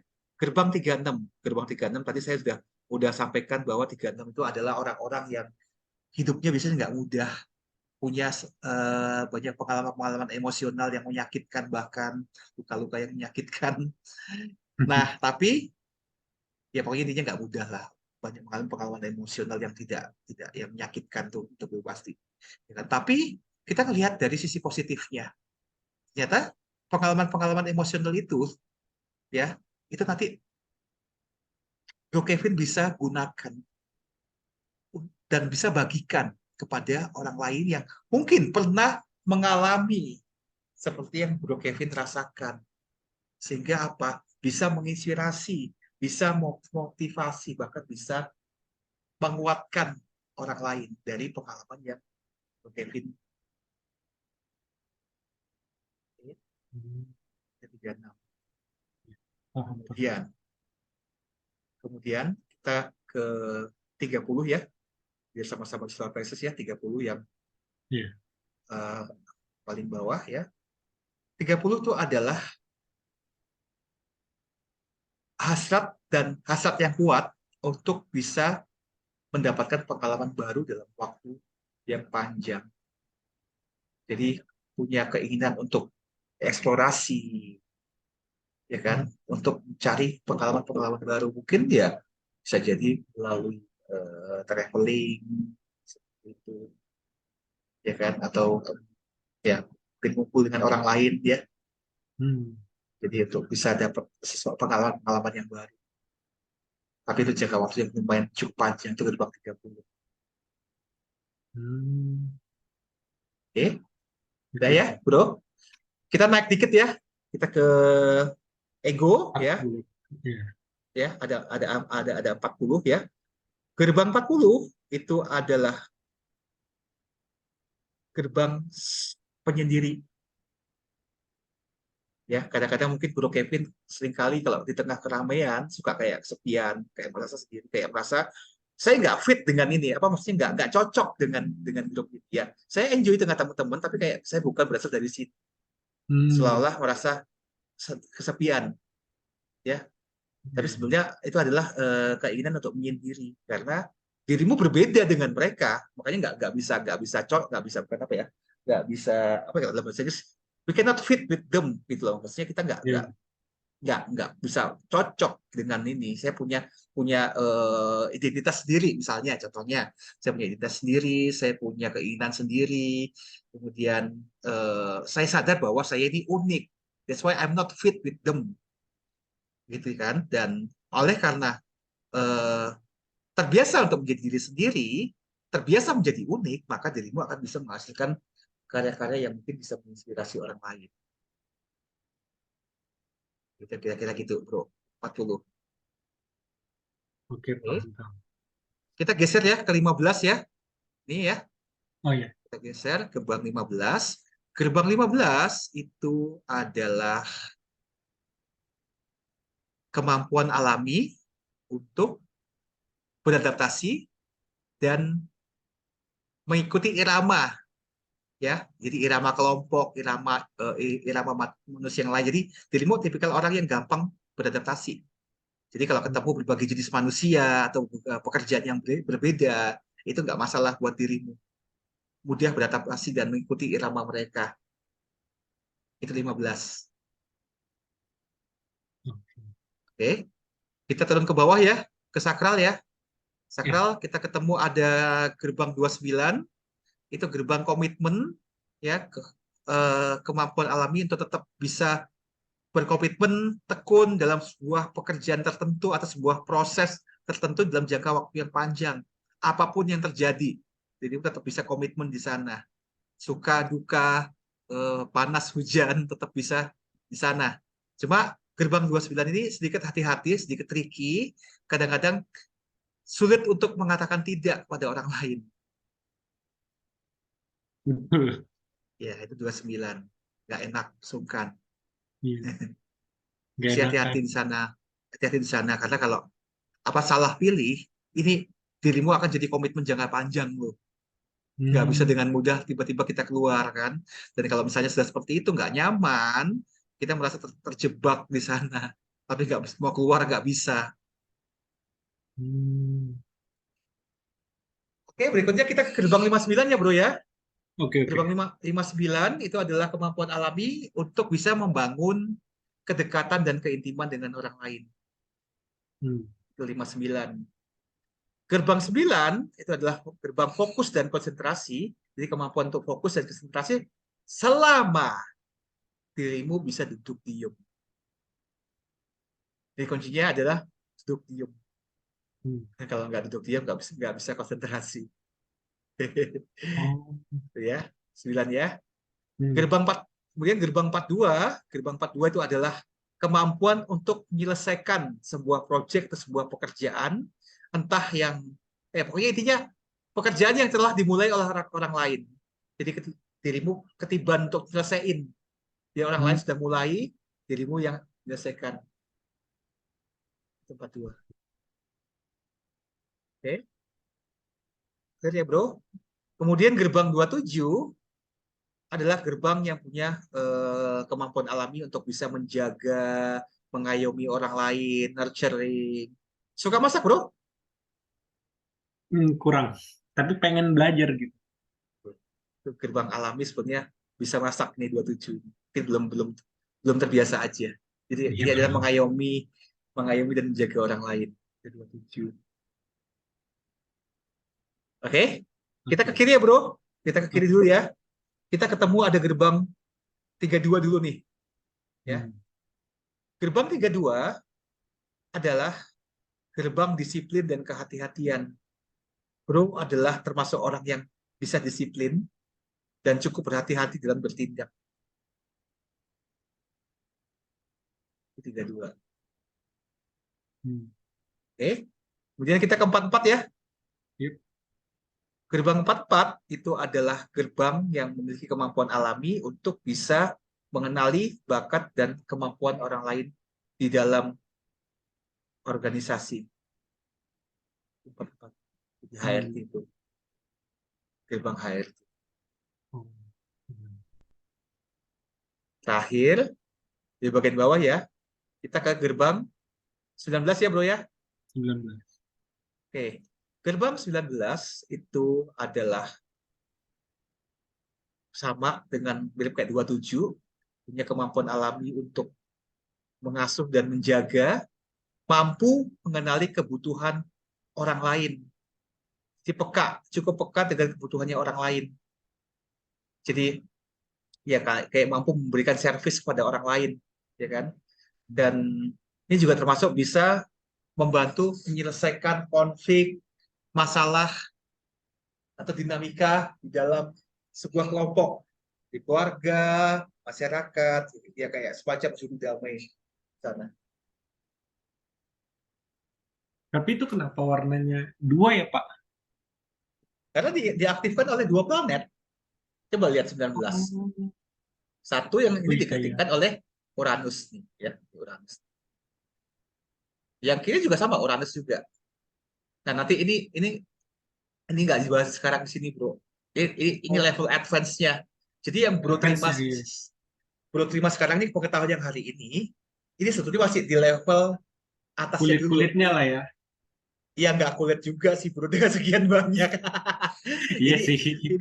ini bro, saya yakin bro juga pasti dapat banyak lah hari ini kan. Jadi Iya. tapi memang ini baru layer pertamanya. Oh, Nanti iya. biasanya kita akan masuk ke layer yang lebih dalam lagi, yang sangat-sangat dalam lagi. Itu masih ada. Karena Oh, manusia itu kompleks, nggak cuma gini-gini iya. doang. Oh, Ternyata iya, betul. ada dalamnya lagi. Nah ini mungkin Hmm. kita nggak bisa bahas di sini bro, karena ini ya sama-sama gerbang 19 diaktifkan Uranus 119.2, 19.4.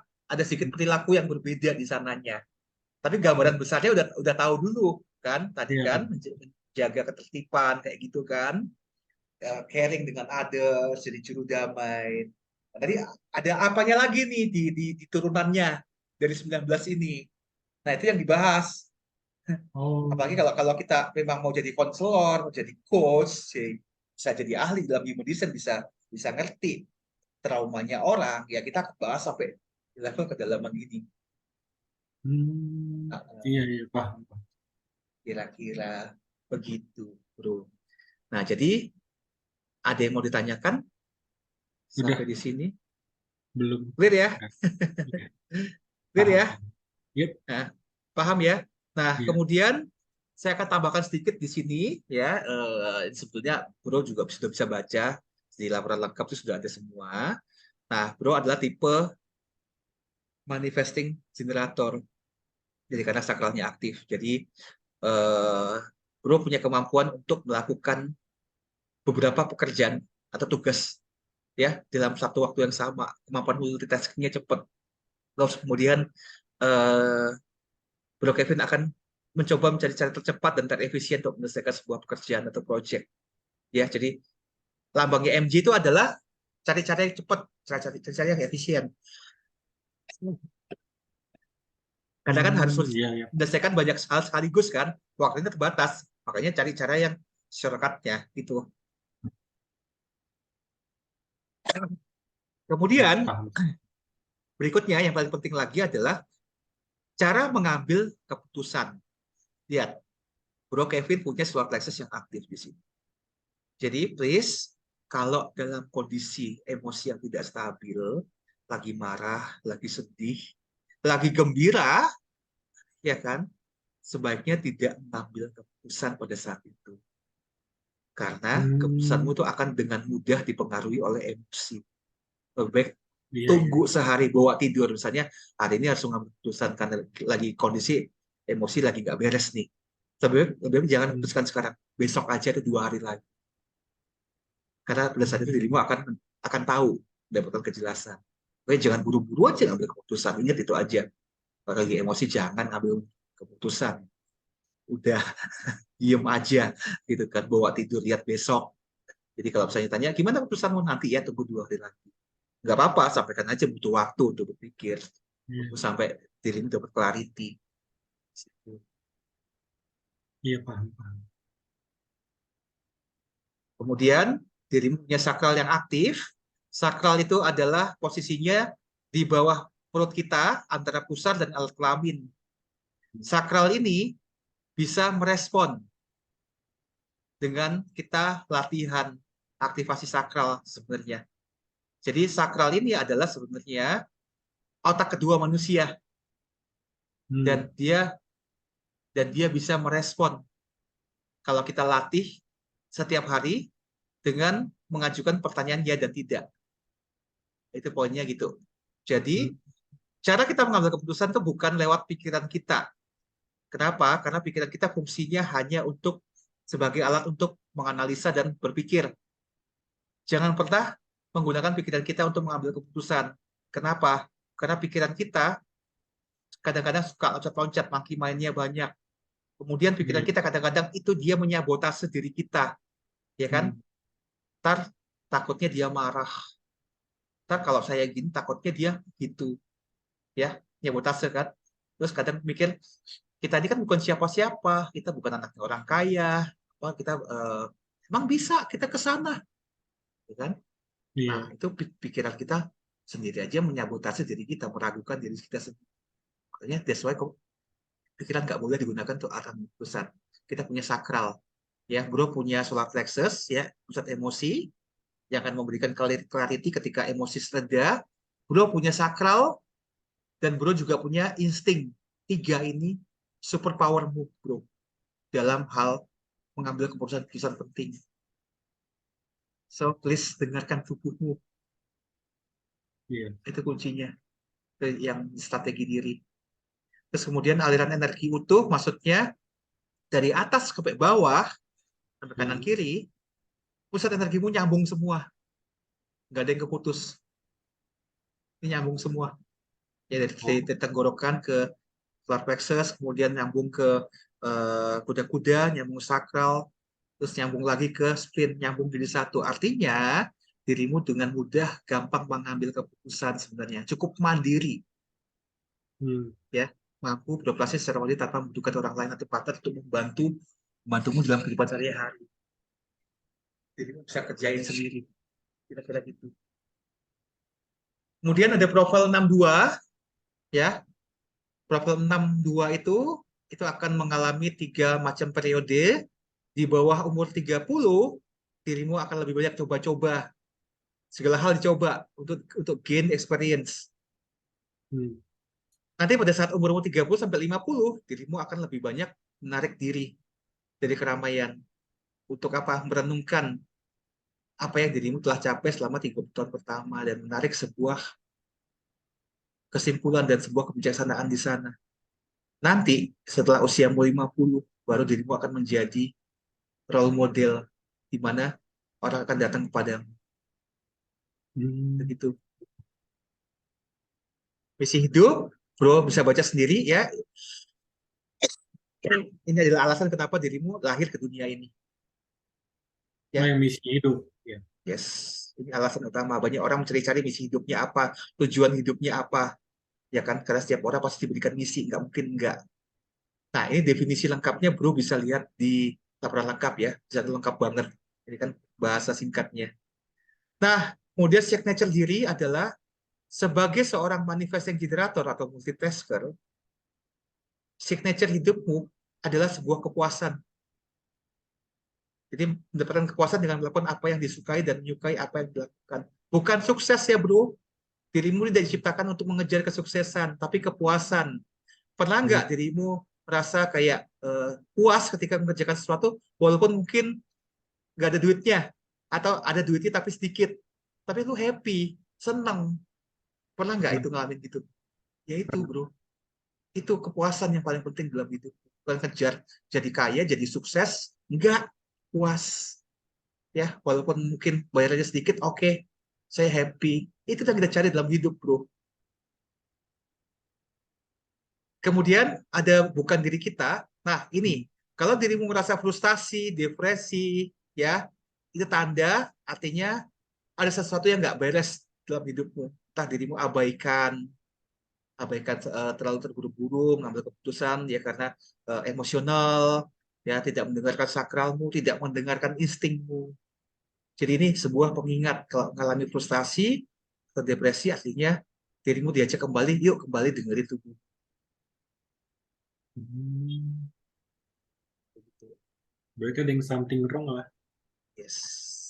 Lalu diajak kembali mendengarkan tubuh. Oke, ada pertanyaan bro? Mekanika dasar? Hmm. Enggak. Ya.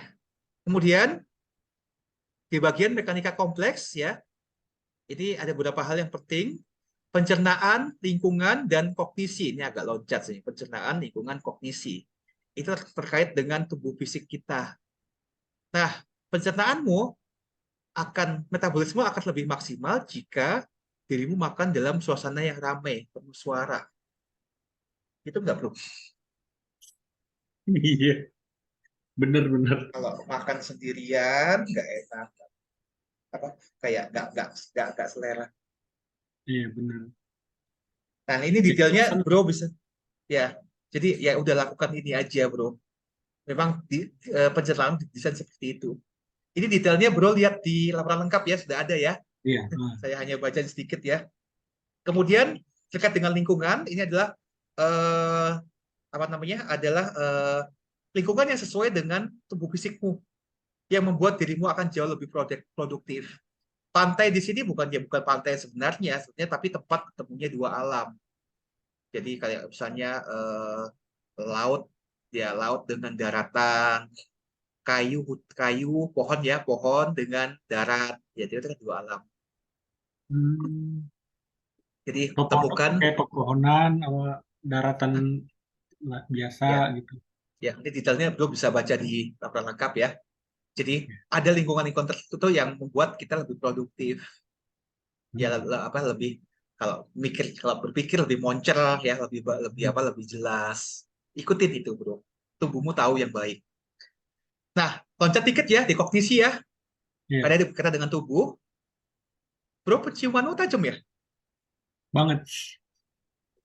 Itu super powermu. Banget, Penciumanmu banget. tidak penciumanmu tidak hanya bisa mencium sesuatu makanan, membedakan makanan yang masih yang bagus dengan basi, tapi penciumanmu itu bisa ditingkatkan lagi ke level yang lebih tinggi, yaitu membaui orang lain.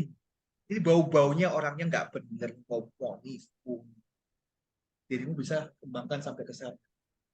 Ini bau-baunya peristiwa ini membuat ya apa bisa jadi masalah.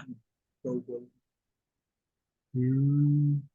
Bagaimana membuat penciumanmu lebih sensitif adalah dengan memperhatikan cara memakan di pencernaan. Oh. Oke, Hmm. ya, nah pilihnya. Ya. Paham. Nah, Hmm. kognisi ini, bro, ini dirimu bisa gunakan sebagai alat bantu ketika dirimu mengambil sebuah keputusan. Ya, balik lagi nih kecerdasan tubuh kita.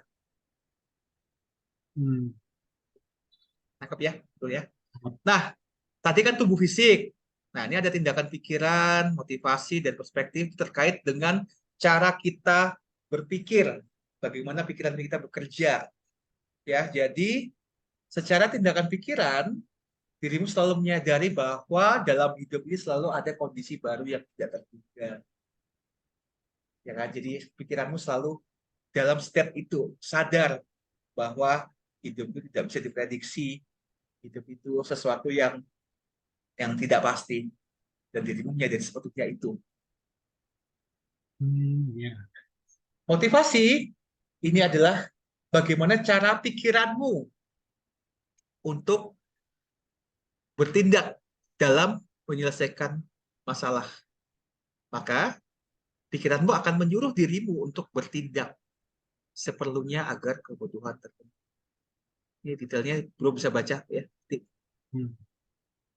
Kemudian ada perspektif, ini caramu untuk melihat dunia luar adalah kadang-kadang dirimu membandingkan orang lain, dengan orang lain, tapi bukan karena iri, bukan karena ngerasa kayak rumput tetangga lebih hijau, enggak. Tapi tujuannya adalah untuk memacu motivasi dirimu untuk jadi orang kira-kira itu. Hmm. Paham, paham. Oke, mudah-mudahan nggak overwhelm ya informasinya. Enggak kok, enggak. Lumayan banyak, Lumayan. lumayan banyak di sini. Ah. Mungkin ada mau komentar sesuatu, bro, mau ditanyakan terkait dengan sesi reading hari ini. Enggak ada sih. Paling ya gampang keterima sih. Maksudnya nggak kompleks banget gitu. Masih dapat lah beberapa yang bisa dipahami.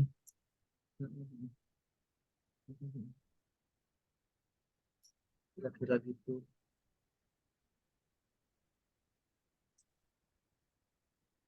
Jadi mungkin mau komen sesuatu atau apa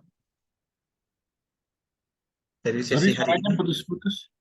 Ada mungkin mau komentar sesuatu, bro, yang mudah-mudahan dimengerti atau mungkin dirimu mendapatkan sesuatu. Inspirasi sih ada. Ada ya. Hmm. Eh, Oke, bro, ini nanti rekaman dari video ini nanti akan di-sharing linknya ya. Nanti jadi dirimu bisa putar ulang. Kalau misalnya masih ada pertanyaan, nanti kontak aja ke admin kita. Kalau memang bro ternyata membutuhkan nomor saya, nanti biar di-sharing sama admin. Jadi servis saya termasuk saya kalau bro bisa ada pertanyaan-pertanyaan nanti nggak apa-apa silakan ditanya. Nanti bisa ke nomor saya, nanti minta ke admin kita kalau memang saya itu dibutuhkan. Itu. Jadi tetap part of dari my service. Kalau misalnya bro masih ada pertanyaan yang masih belum jelas, monggo nggak masalah ditanyakan aja. Kira-kira Oke. gitu, bro. Oke. Oke, Yep. kira-kira cukup bro untuk hari Cukup. ini. Iya. Ya. Jadi Udah saya banyak akhirin banget. ya, sudah lumayan banyak ya. Oh iya. Iya.